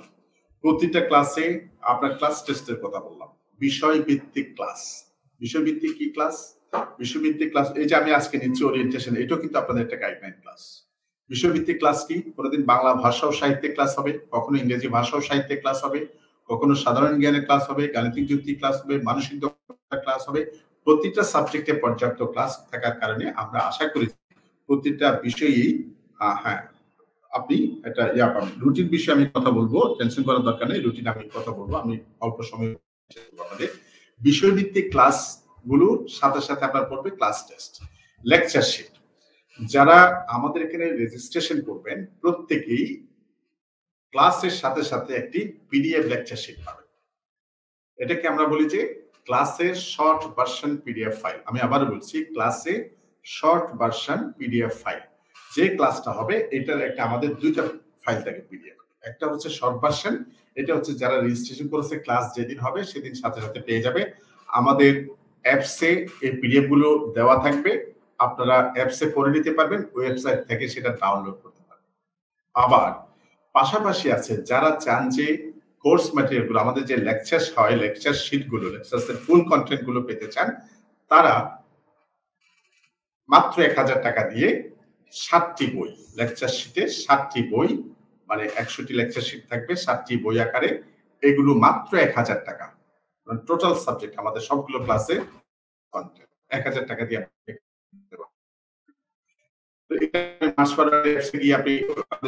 আমি যেমন বলছি, যেমন যারা রেজিস্ট্রেশন কোর্স আছে ঠিক একইভাবে লেকচার শিট হচ্ছে লেকচারগুলো আপনি কালেকশন করতে। You have a class, ক্লাসের সাথে সাথে you have a class test, ক্লাসের সাথে সাথে you have a short version of PDF file. আর যারা কালেক্ট করতে চান তাদের জন্য হচ্ছে print copy, I mean hard copy lecture শিটে, এটা আপনাদেরকে কালেকশন করে দিতে হবে। এরপর ক্লাস টেস্টের কথা বললাম। ইন এভরি উইক, প্রতি সপ্তাহের প্রতি শুক্রবার আপনাদের থাকবে একটি বিষয়ভিত্তিক পরীক্ষা।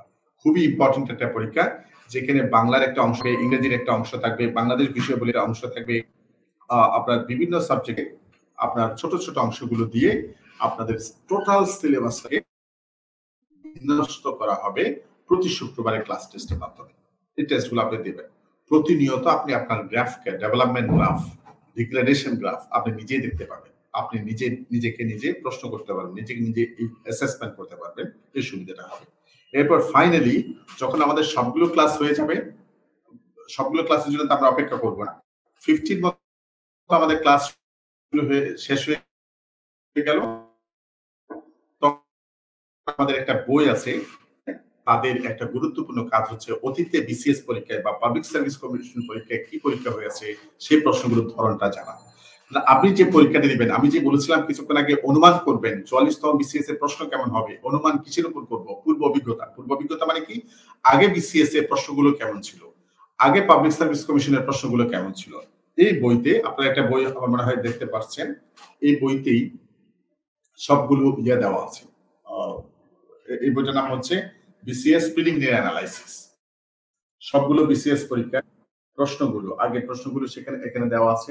আপনার এই বইটা খুব খুব খুব গুরুত্বপূর্ণ। এই বইতে পূর্বের সকল বিসিএস এর সকল প্রশ্ন একেবারে বিস্তারিত ব্যাখ্যা সহ তুলে ধরা হয়েছে। আমার মনে হয় এটা আপনাদের জন্য একটা ইউনিক বিষয় হতে পারে। আপনারা 44তম বিসিএস এটা নিচ্ছেন, করবেন আজই এই বইটা কালেকশনে থাকা ভালো। যদি না থাকে আপনারা আজকালকের মধ্যেই এই বইটা রিকুইজিশন দেবেন, কালেক্ট করবেন। এই বইটা রিকুইজিশন দিলে আপনি হয়তো 2 থেকে 3 দিনের মধ্যে আপনার কাছে পৌঁছে যাবে। অর্থাৎ বিসিএস পরীক্ষায় প্রিপারেশনের জন্য আপনি যেন বুঝতে পারেন বিসিএস পরীক্ষার প্রশ্নমালাগুলো কিরকম হয়, প্রশ্নগুলো কেমন হয়, এটা জানার জন্য এই বিসিএস প্রিলিমিনারি অ্যানালাইসিস যে বইটা বললাম সেই বইটা আপনি কালেকশন করে নেবেন। এই বইতে অতীতের সকল বিসিএস পরীক্ষার প্রশ্ন একেবারে ডিটেইলস ব্যাখ্যা করে দেওয়া আছে। এরপর হচ্ছে ওয়াহিদ আক্তার ইতি বলেছেন স্যার লেকচার শিট কবে থেকে নিতে পারবো? এই যে ক্লাস শুরু হচ্ছে আপনাদেরকে আগামী কয়েকদিনের মধ্যে জানিয়ে দেওয়া হবে, আপনারা পেয়ে যাবেন, টেনশন করার দরকার নেই। আপনারা ওখানে 44তম বিসিএস লেকচার শিটের জন্য আপনারা অর্ডার করুন। অর্ডার করলে আপনি দেখবেন যে আপনার কাছে যথাসময়ে বই পৌঁছে যাবে ইনশাআল্লাহ। এটা নিয়ে টেনশন করার দরকার নাই।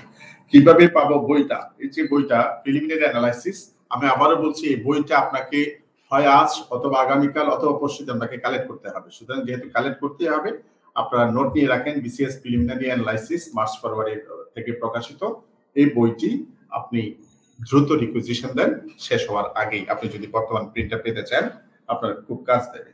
এরপর হচ্ছে মার্চ ফরওয়ারির অ্যাপসে গেলে সেখানে আপনি দেখবেন মার্চ ফরওয়ারির অ্যাপসে বিসিএস প্রিলিমিনারি অ্যানালাইসিস বইয়ের একটা দেওয়া আছে, ওখানে গিয়ে আপনি রিকুইজিশনটা দিতে পারবেন, অর্ডার দিতে পারবেন। মাত্র 250 টাকায় বইটা আপনি পাবেন। এটা বড় বই, প্রায় 500-600 পেজের একটা বই। কত পেজ যেন 592 পেজের একটা বই পেয়ে যাবেন। এটা আমার সম্পাদিত বিসিএস এর সকল বিসিএস পরীক্ষার প্রশ্ন পাবেন। আমি এখন আপনাদেরকে একটা বিষয় বলতে চাই, বিসিএস পরীক্ষার শুধু নয় সকল কম্পিটিটিভ পরীক্ষার জন্য আমাদের কিন্তু কিছু প্রিপারেশন নিতে হবে, প্রস্তুতি নিতে হবে। সেই প্রস্তুতির জন্য আমাদের তো কিছু সোর্স দরকার, আমাদের কিছু এটা কি বলে উৎস দরকার যেখান থেকে আমি পড়ালেখা করতে পারি। আমাদের সম্মানিত শিক্ষকরা তো ক্লাস নেবেন, ক্লাসের সাথে আপনি লেকচার শিট পাচ্ছেন, লেকচার শিটের পাশাপাশি আপনি আবার কি পাবেন, ক্লাসগুলো পরীক্ষাগুলো দিতে পারছেন। এগুলি কি যথেষ্ট? মনে রাখবেন বিসিএস ক্যাডার হওয়ার ক্ষেত্রে বা যে কোনো চাকরি পরীক্ষায় বা যে কোনো পরীক্ষায়, জীবনের পরীক্ষায় সফল হতে চাইলে দুইভাবে প্রশ্নটা করা যায়। একটা হচ্ছে আমার এই আছে, বিসিএস ক্যাডার হতে পারবো, এই প্রশ্নটা হচ্ছে খুব একটা অশোভন একটা প্রশ্ন। আপনি প্রশ্নটা এইভাবে বলতে পারেন, আমার এই আছে এই আছে, আপনাদের ক্লাসগুলো করেছি, আমাদের সকল সম্মান শিক্ষকের ক্লাস করেছি, আমি পরীক্ষাগুলো দিয়েছি, পিডিএফ গুলো কালেকশন করেছি, লেকচারের প্রিন্ট কপি বা হার্ড কপি কালেকশন করেছি। আমার আর কি করা দরকার বলেন? আমাকে বিসিএস ক্যাডার অফিসার হতে হবে। আমার আর কি দরকার বলেন? আমাকে কিন্তু এই পরীক্ষায় সফল হতে হবে। সুতরাং বিসিএস পরীক্ষায় যখন আপনি প্রিপারেশন নেবেন, অন্যদের থেকে যদি আপনি এগিয়ে থাকতে চান, আপনাকে কতগুলো কাজ করতে হবে। তার মধ্যে প্রথম গুরুত্বপূর্ণ একটা কাজ হচ্ছে আপনি তো অবশ্যই মার্চ ফরওয়ার্ডে রেজিস্ট্রেশন করবেন, আপনি করবেন, আপনার বন্ধুদের করাবেন। বাংলাদেশে বসে এটা কত বড় একটা সুযোগ আপনি চিন্তা করে দেখেন। অফলাইনে ক্লাস করলে 8-10,000 12,000 টাকা লাগে, গাড়ি ভাড়ার বিষয় থাকে, প্রতিদিন যানজটের বিষয় থাকে, এরপরে হচ্ছে রাস্তাঘাটে বিভিন্ন ধরনের উৎপাতের বিষয় থাকে। কোনো কিছুই নেই, আপনি নিজের বাসায় বসে নিজের ডিভাইসটা নিয়ে নিজের মোবাইলে নিজের পিসি ল্যাপটপে বসে আপনি ক্লাসটা ঘরে বসে করছেন। গাড়ি ভাড়ার ঝামেলা নাই, পথের এই পরিবেশগত ঝামেলা নাই, দূরত্বের বিষয় নাই, যানজটের বিষয় নাই, আপনি শুধু পড়ালেখা করছেন। কি একটা বড় সুযোগ।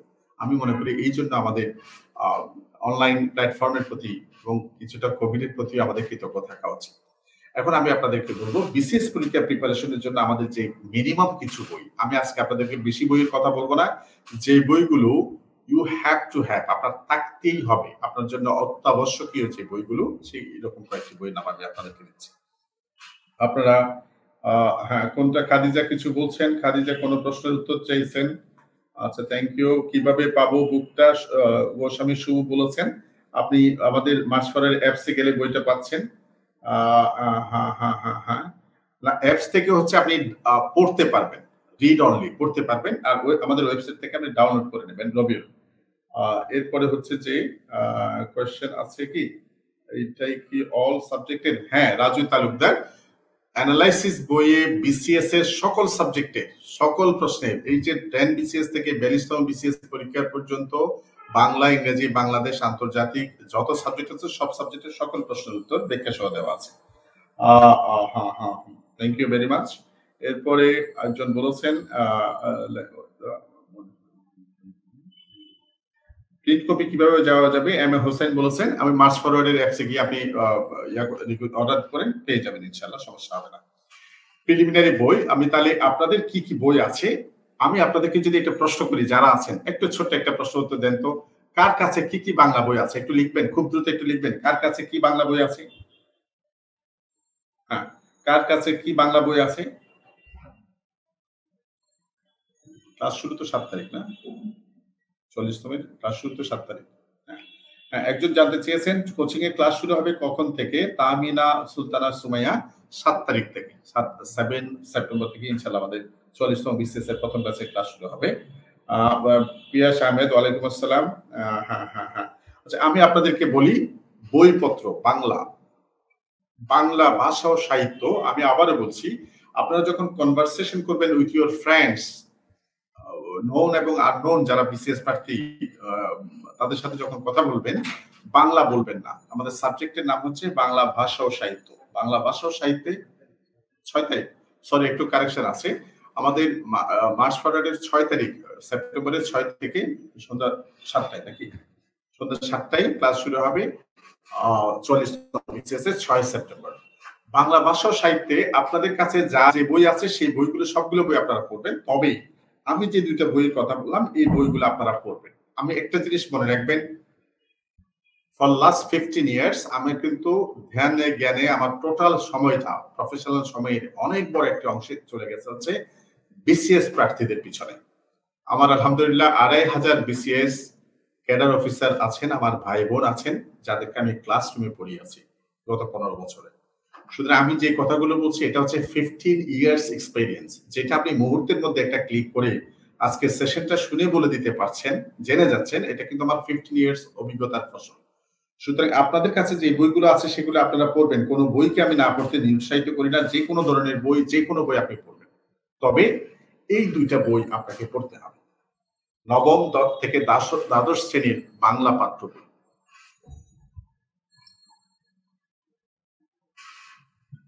যারা আছেন আপনারা সব বই পড়েন, বিভিন্ন প্রকাশনার বিভিন্ন কালারফুল বই পড়েন, আমার কোনো আপত্তি নেই, পড়েন, সব বইতে আপনি কিছু না কিছু পাবেন।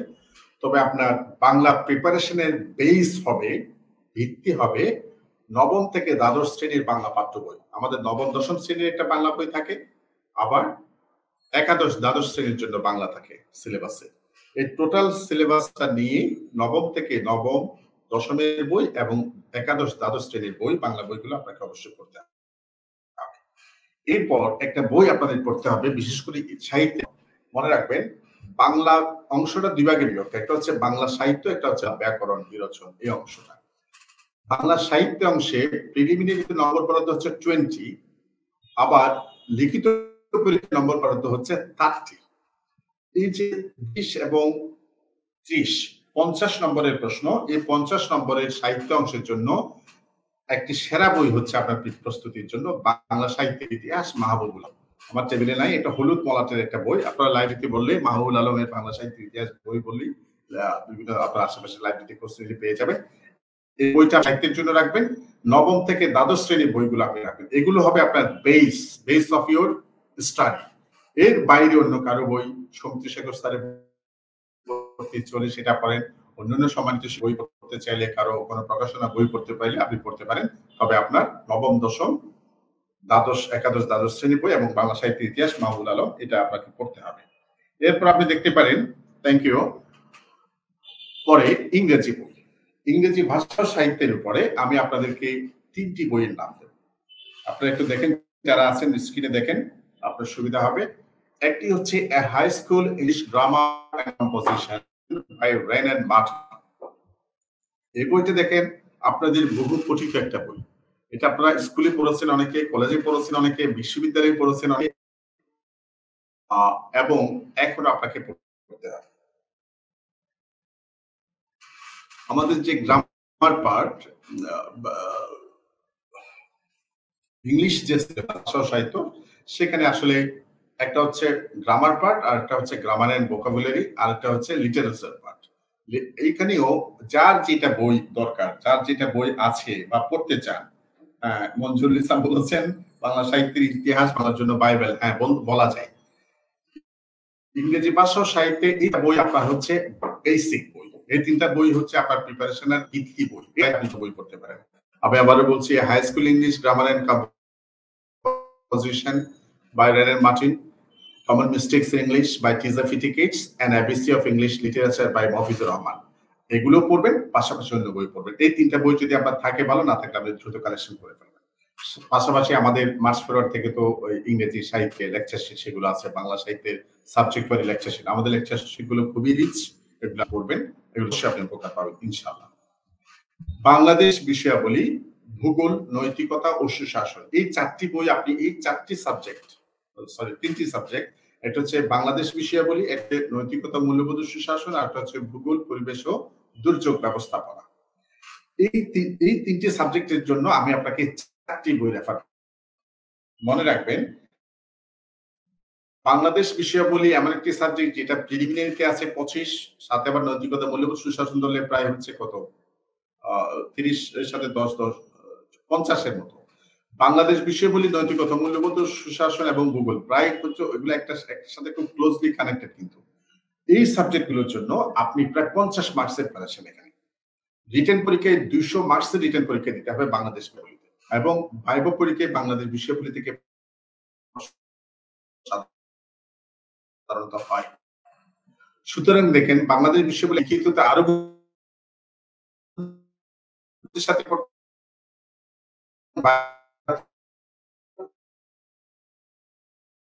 খুব গুরুত্বের সাথে পড়তে হবে।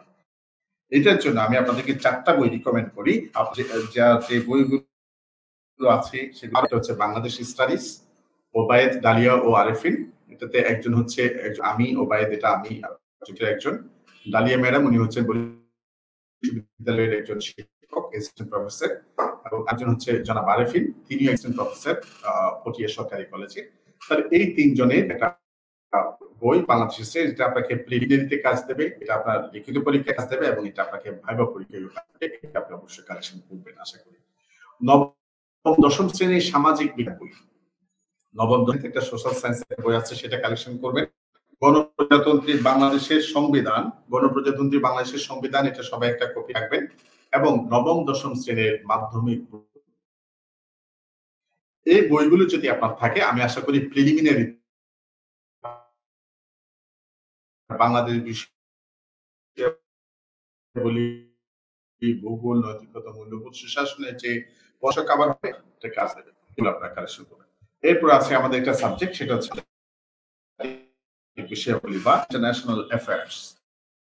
ইন্টারন্যাশনাল অ্যাফেয়ার্স আমাদের দেখবেন অনেক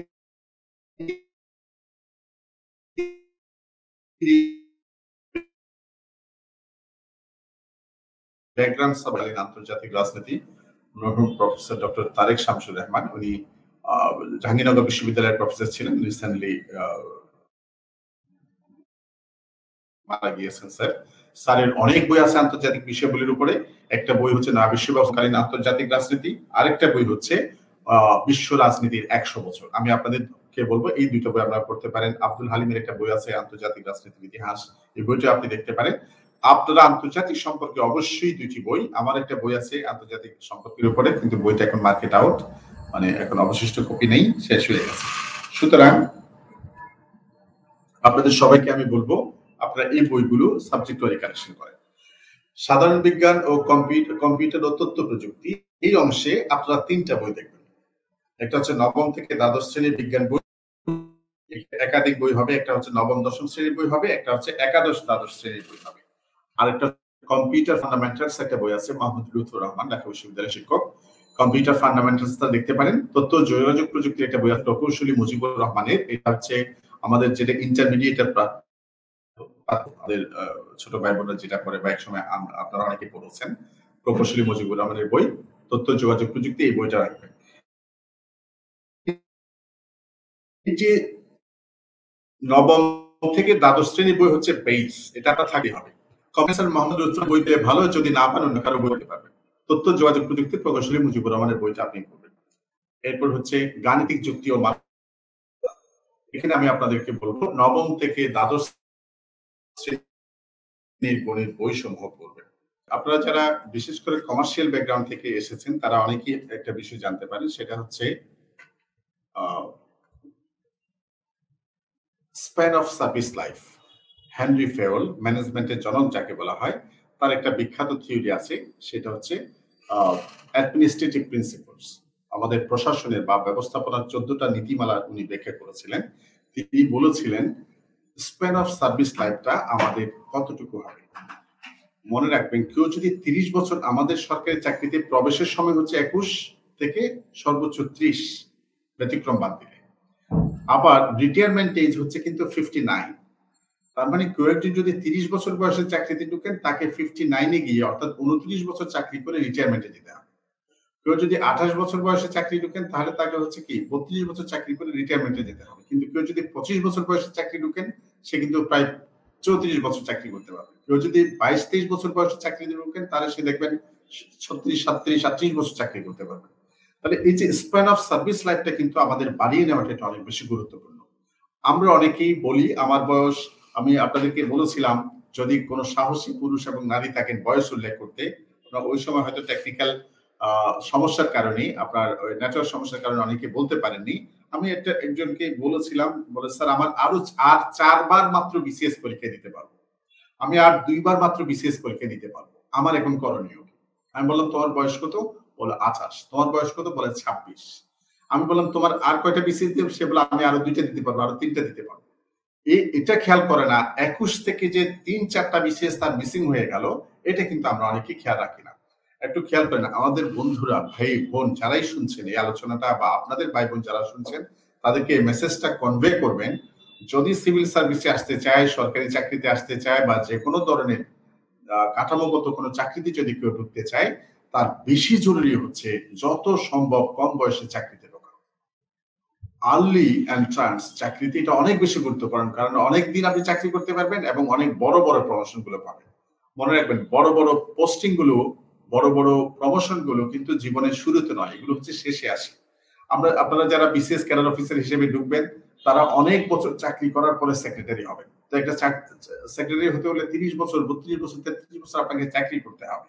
এখন আপনি যদি 30 বছর বয়সে ঢুকেন, তাহলে কি আপনি 30 বছর চাকরি করতে পারবেন? না, পারবেন না। আপনি যদি 28 বছর বয়সে ঢুকেন, তাহলে কি আপনি 32 বছর চাকরি করতে পারবেন? মনে হয় পারবেন না। তো যদি না পারেন, তাহলে আপনি সেক্রেটারি হবেন কি? এই জন্য তরুণ বন্ধুরা যারা আমার আলোচনাটা শুনছেন, 44তম বিসিএস এর প্রার্থী, তাদের সবাইকে বলবো অনেকবার বিসিএস পরীক্ষা দিতে পারবো, এই বাজে, এই চিন্তা থেকে, এই নিষ্ফল চিন্তা থেকে আমাদের বের হয়ে আসতে হবে। আমার সামনে একটা বিসিএস পরীক্ষা আছে, সেটা 44, হ্যাঁ 44 বিসিএস এ আমাকে একটা রেজাল্ট বের করতে হবে। আমার সামনে একটা বিসিএস পরীক্ষা আছে, সেটা 41 রিটেন পরীক্ষা, ইয়েস 41 রিটেন পরীক্ষা, আমাকে এটা রেজাল্ট করে দিতে হবে। আমার সামনে একটা বিসিএস পরীক্ষা আছে, 48 বিসিএস এর ভাইবা, ওই ভাইবা পরীক্ষা আমাকে কিছু একটা করাতে হবে। আমি 44তম বিসিএস টাকে ওয়ার্ম আপ হিসেবে নিলাম, এটা কি 45তম বিসিএস এ ক্যাডার হবে, এটা হচ্ছে খুবই লেভেন্ডিশ একটা চিন্তা, খুব এটা কি বলবো, বেহুদা একটা চিন্তা। এটা এই ধরনের চিন্তা কেউ করবে না। যারা শুনছেন, যাদের 44তম বিসিএস পরীক্ষায় প্রার্থী হওয়ার সুযোগ আছে, যেহেতু বলা হচ্ছে গণমাধ্যমে আসছে 44তম বিসিএস এর যে কোনো সময় সার্কুলার হতে পারে, যেমন এই বছরের সার্কুলার হতে পারে। আমি যদি আপনাদেরকে সুনির্দিষ্ট ভাবে বলি, প্রথম আলো, বাংলাদেশের জাতীয় একটি পত্রিকা, প্রথম আলোতে 21শে জুন 2021 সালে একটা রিপোর্ট, যেখানে পাবলিক সার্ভিস কমিশনের চেয়ারম্যান মহোদয় সোহরাব হোসেন স্যারকে কোট করে অন্যান্য পরীক্ষা নিয়ন্ত্রক কর্মকর্তাদেরকে কোট করে একটা রিপোর্ট করা হয়েছে। সেখানে বলা হয়েছে 44তম বিসিএস এর প্রক্রিয়া শুরু হয়ে গেছে। কোনো কিছুই কিন্তু থেমে থাকে না, মনে রাখবেন। কোনো কিছুই কখনো কারোর জন্য থেমে থাকে না। সব কাজ তার নিজস্ব গতিতে কিন্তু চলতে থাকে। আপনার মনে হচ্ছে স্থবির, এই স্থবিরতা এত দ্রুত হুট করে কেটে যাবে আপনি বুঝতেও পারবেন না। আপনি দেখবেন হঠাৎ করে আপনার উইকেট পড়ে যাওয়ার মতো পিছনে এরকম একটা কিছু হয়ে যাবে। সুতরাং ভাইয়েরা, বন্ধুরা, যাদের সুযোগ আছে, যারা 40তম বিসিএস এর প্রার্থী হবার সুযোগ আছে, please don't waste your time. আমরা অনেকেই অনেক গবেষণা করি, দরকার নাই। আপনি পড়ালেখা শুরু করে দেন, আপনি আপনার স্টাডিতে থাকেন। স্কুল কলেজ ইউনিভার্সিটি বন্ধ, এটাকে আপনি সুযোগ হিসেবে কাজে লাগান। আপনার প্রিপারেশনের জন্য আপনি টোটাল একটা সময় বরাদ্দ করতে পারবেন। এটাকে এভাবে আপনি কাজে লাগান। আপনারা অনেকে মনে করেন যে থার্ড ইয়ারে পড়েন, ফোর্থ ইয়ারে পড়েন। আমি তাদেরকে বলবো বিসিএস এর প্রিপারেশন ভালো করে নেওয়ার জন্য। সে যদি 40তম বিসিএস এ ভালো একটি প্রিপারেশন নেয়, 45তম বিসিএস এ সে একজন খুব ভালো ক্যান্ডিডেট হয়ে যাবে। আবার যারা এখন 40তম বিসিএস এর প্রিপারেশন নিচ্ছেন, যারা 40তম বিসিএস পরীক্ষা দিবেন, আমি তাদেরকে বলবো একটা মুহূর্ত নাই তার নষ্ট করার জন্য। সে যদি সিভিল সার্ভিসে ঢুকতে চায়, তার প্রিপারেশনটা তাকে শুরু করে দিতে হবে। কারণ আর্লি আপনি চাকরিতে ঢোকা মানেই আপনার জীবনে অনেকগুলো সুযোগ কিন্তু আপনার খুলে যাবে। এখন আপনাকে চিন্তা করতে হবে আপনি কি করবেন। বয়সের নিয়ে একজন প্রশ্ন করেছেন, আমি কত বছর পিএসসি বয়স বাড়াবে কিনা। কিছু বয়স বাড়িয়েছে, কিন্তু সেটা বিসিএস এর ক্ষেত্রে প্রযোজ্য নয়। সুতরাং বিসিএস এর জন্য হ্যাঁ, একই রিপোর্টে বলা হয়েছে 40তম বিসিএস যারা প্রার্থী করোনা কারণে তাদের বয়সটাকে বিবেচনা করা হবে। এটা পাবলিক সার্ভিস কমিশন থেকে বলা হয়েছে। সরকারের জনপ্রশাসন মন্ত্রী একাধিকবার বলেছেন, কিন্তু এগুলো প্রক্রিয়াধীন, এখনো পর্যন্ত হয়নি। সুতরাং আশা করি যে আপনারা পাবেন যে এই করোনা সময়ের একটা সময়ের কনসিডারেশন আশা করি নীতি নির্ধারণটা করবেন। এটা আমাদেরও আশা আপনাদের সুবিধার জন্য। তবে আপনাদের সবাইকে আমি বলবো যাদের 44 বিসিএস দেওয়ার সময় হয়েছে। আরেকটা প্রশ্ন, অনেকেই বলেন যে 44 কি স্পেশাল হবে ডাক্তারদের জন্য না জেনারেল হবে? আমার মনে করি এই প্রশ্নটা আপনার দরকার নাই। কেন? হ্যাঁ, দরকার আছে। কেন দরকার আছে? আপনি 44 দিবেন কিনা 45 দিবেন এটা বোঝার জন্য। কিন্তু আপনার মেইন জিনিসটা হচ্ছে প্রিপারেশন নেওয়া আসলে। 44 যদি কোনো কারণে স্পেশাল হয়, আমার ব্যক্তিগতভাবে মনে হয় না। আমি মনে করি যে 44 জেনারেল হবে। এটা আমার একটা ধারণা। যেহেতু অনেকদিন বিসিএস এর সার্কুলার দেরি হয়ে গেছে। এই বছর তো বিসিএস এর সার্কুলার হয় নাই। এত মাস হয়ে গেল।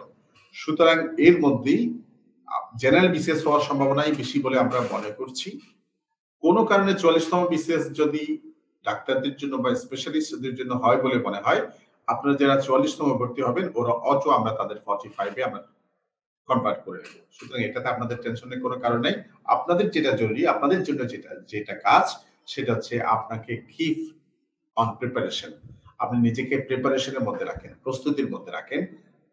ইংরেজিতে একটা প্রবাদ আমরা অনেক আগে থেকে শুনেছি, চান্স কামস ওয়ান্স, সুযোগ একবার আসে। যখনই এই সুযোগটা আসবে, আপনি যেন এটা লুফে নিতে পারেন। আপনি নিজেকে প্রিপেয়ার্ড রাখুন, আপনি নিজেকে প্রস্তুত রাখুন। যখনই সুযোগটা আসবে আপনি সেটাকে কাজে লাগাবেন। আমরা আমাদের ক্লাসের কথা বললাম। এটা আসলে তো অসাধারণ একটা সুযোগ। অনেকের আমরা যখন ইনবক্স গুলোতে আপনারা অনেকে মেসেজ দেন, আপনাদের বন্ধু-বান্ধবরা, সিনিয়ররা যখন মেসেজ দেয় আমরা আসলে আপ্লুত হই। আমাদের কাজগুলোকে আমাদের সার্থক মনে হয়।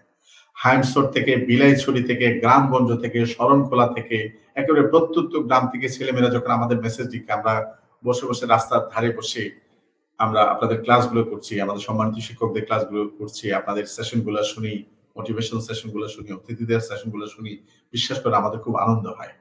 এবং এই আনন্দের মধ্যে আপনার বড় একটা উপকার হচ্ছে এই যে মার্চ ফরওয়ার্ড এর মতো প্ল্যাটফর্ম হওয়াতে আপনার একটা বড় সুবিধা হচ্ছে আপনি কি বড় ধরনের কোনো আর্থিক প্রয়োজন সংশ্লিষ্টতা ছাড়াই, যার সামর্থ্য সংকট আছে, আর্থিক সীমাবদ্ধতা আছে, সে সম্পূর্ণ ফ্রি অফ কস্ট রেজিস্ট্রেশন করুন।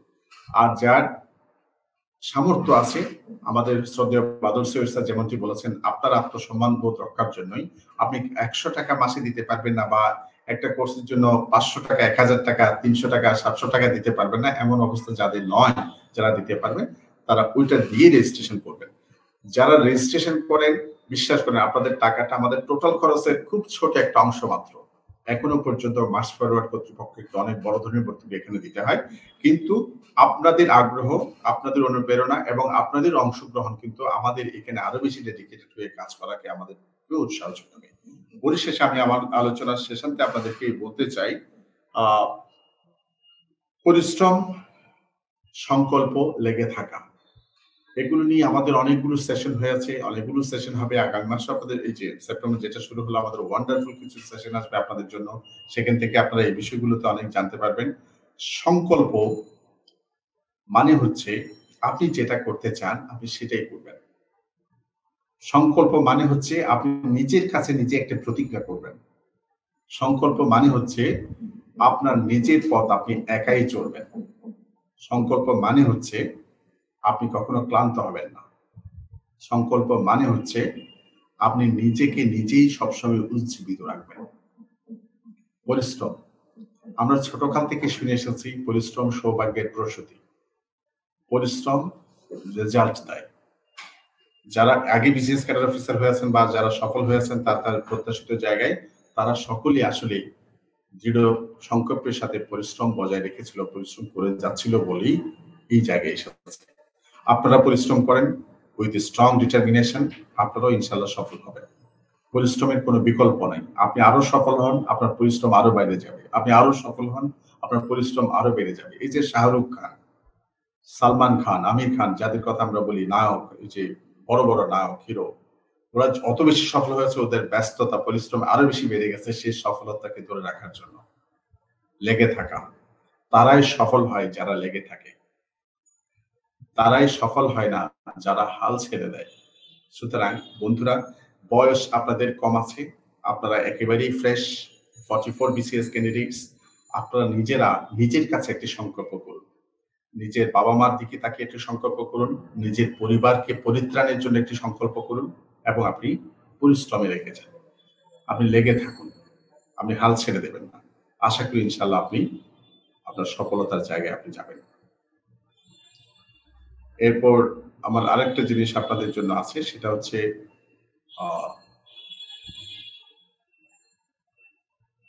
আমাদের একটা স্লোগান আছে মার্চ ফরওয়ার্ডে, সেটা হচ্ছে আপনারা সকলে জানেন, মায়া ছড়ায়। আমাদের বাদল সৈয়দ স্যার যেভাবে বলেন, আমরা কাউকে হেল্প করি না, আমরা পাশে থাকি। আমরা চাই মার্চ ফরওয়ার্ডের এই অসাধারণ একটা শিক্ষক প্যানেল, কান্ট্রির একটা বেস্ট শিক্ষক প্যানেলটা আপনারা প্রতিদিন আপনাদের যার যার ক্লাস টাইমে আপনাদের কাছে পাবেন, আপনাদের ডিভাইসের মধ্যে আপনারা পাবেন, ক্লাস করবেন। এই ক্লাসগুলো করতে গিয়ে আমাদের একটা বড় টিমকে কাজ করতে হয়। অনেক ধরনের সাবসিডি এখানে দিতে হয় মার্চ ফরওয়ার্ড কর্তৃপক্ষকে, পেইড ফরওয়ার্ড। কিন্তু আমরা এরপরে এটা করছি, কাউকে না কাউকে হাল ধরতে হয়। আমরা চাচ্ছি শুধু শহরে যারা থাকে সুবিধাটা তারা এককভাবে নয়, তারাও চাইলে আমাদের সার্ভিসটা নিতে পারে। বিশেষ করে গ্রামে গঞ্জে, মফস্বলে, বিভিন্ন প্রান্তিক জেলাগুলিতে যারা ছড়িয়ে ছিটিয়ে আছেন, তারা যেন আমাদের সুযোগটা পান। আমরা আজকে আপনাদের পাশে দাঁড়াচ্ছি, দাঁড়ানোর চেষ্টা করছি। আপনি যখন সফল হবেন, সার্থক হবেন, তখন আপনি আর কারোর কাছে পাশে দাঁড়াবেন। এটাই হচ্ছে আমাদের প্রত্যাশা। এই জন্য আমাদের স্লোগান হচ্ছে আসুন মায়া ছড়ায়। আমরা আপনাদের সবাইকে বলবো, আপনারা মার্চ ফরওয়ার্ডের এই যে বিনামূল্যে কিংবা খুবই স্বল্প মূল্যে কোর্সগুলো করুন। মার্চ ফরওয়ার্ডের বইগুলোর রিভিউ খুবই ভালো, যারা নিয়েছেন, যারা পড়েছেন আগে, তারা খুবই ভালো রিভিউ দিয়েছেন। এই বইগুলো আপনারা সংগ্রহ করুন, এগুলো পড়ুন। আপনি অন্য একটা জায়গায় একটা অফলাইন একটা কোর্সে যে ফিটা দিবেন, এটা দিয়ে মার্চ ফরওয়ার্ড আপনি 10-15টা কোর্সই করে ফেলতে পারবেন। এই সুবিধাটা আপনার আছে, সেই সুবিধাটা আপনার কাজে লাগুন। আপনার কোনো বন্ধু বান্ধবী, আপনার কোনো ভাই বোন অথবা আপনি নিজে যদি ফিনান্সিয়ালি যদি অসমর্থ হন বা অসচ্ছল হন, ফিল ফ্রি, সাই ফিল করার কোনো কারণ নাই। আপনি ফ্রি রেজিস্ট্রেশন করুন এবং আপনার পরিচিতদের আপনি এখানে ফ্রি রেজিস্ট্রেশন করার কথা বলুন। আপনাদের সবাইকে ধন্যবাদ জানাচ্ছি। আমাদের যোগাযোগের নম্বর, আপনারা অনেকেই লম্বা লম্বা অনেক সময় কমেন্ট লিখেন, ইনবক্সে অনেক লম্বা লম্বা কমেন্ট লিখেন, কাজটা সহজ। আপনারা অবশ্যই লিখবেন, আমরা যতই আপনারা লিখেন আমরা খুশি হই। অনেক সময় একটু কথা বললে অনেক বড় একটা কমেন্ট লেখার, অনেকটা মন্তব্য লেখার জায়গা থেকে সময়টা আপনার সেভ হয়ে যায়। আপনারা এই নাম্বারগুলো একটু সময় রাখেন, 01844674202, 01844674203। আবার এই দুটো হচ্ছে আমাদের অফিসের যোগাযোগ নাম্বার। 07ও আমাদের অফিসের যোগাযোগ নাম্বার, সেখানেও করতে পারবেন। আর মার্চ ফরওয়ার্ডে যারা রেজিস্ট্রেশন করতে চান, মার্চেন্ট বিকাশ নাম্বারে টাকা পে করতে চান, তাদের জন্য একটা মার্চেন্ট বিকাশ নাম্বার আছে, সেটা হচ্ছে 01789968715। এটা আমাদের সবগুলো পোস্টে গেলে আপনি সেখানে পাবেন। আর কেউ যদি আমি ওবায়েদ আমার সাথে যোগাযোগ করতে চান, আমাকে কোনো মেসেজ দিতে চান, একটা নাম্বার আছে আমি আপনাদেরকে বলছি, লিখে নিতে পারেন 01844674206। আমি আবারও বলছি 01844674206। এই নাম্বারে এসএমএস করলে আমি পাবো। ফোনও করতে পারবেন প্রয়োজনে, তবে আমি এসএমএসটা প্রেফার করি। আপনারা চাইলে এসএমএস করতে পারেন যোগাযোগের জন্য। তো আপনাদের সবাইকে আমি ধন্যবাদ জানাচ্ছি মার্চপারের পক্ষ থেকে এরকম সাথে থাকার জন্য। দুইবার ইলেকট্রিক্যাল ট্রাবল হওয়ার পরেও, নেটওয়ার্কগত সমস্যা হওয়ার কারণেও আপনারা এতক্ষণ সময় নিয়ে ক্লাসটি করেছেন, সেশনটি উপভোগ করেছেন, আমাকে সঙ্গ দিয়েছেন প্রায় 2.5 ঘন্টা সময়। আমি আপনাদের সবাইকে শুভেচ্ছা জানাচ্ছি, কৃতজ্ঞতা জানাচ্ছি, বলছি আসুন মায়া ছড়ায়। আল্লাহ হাফেজ।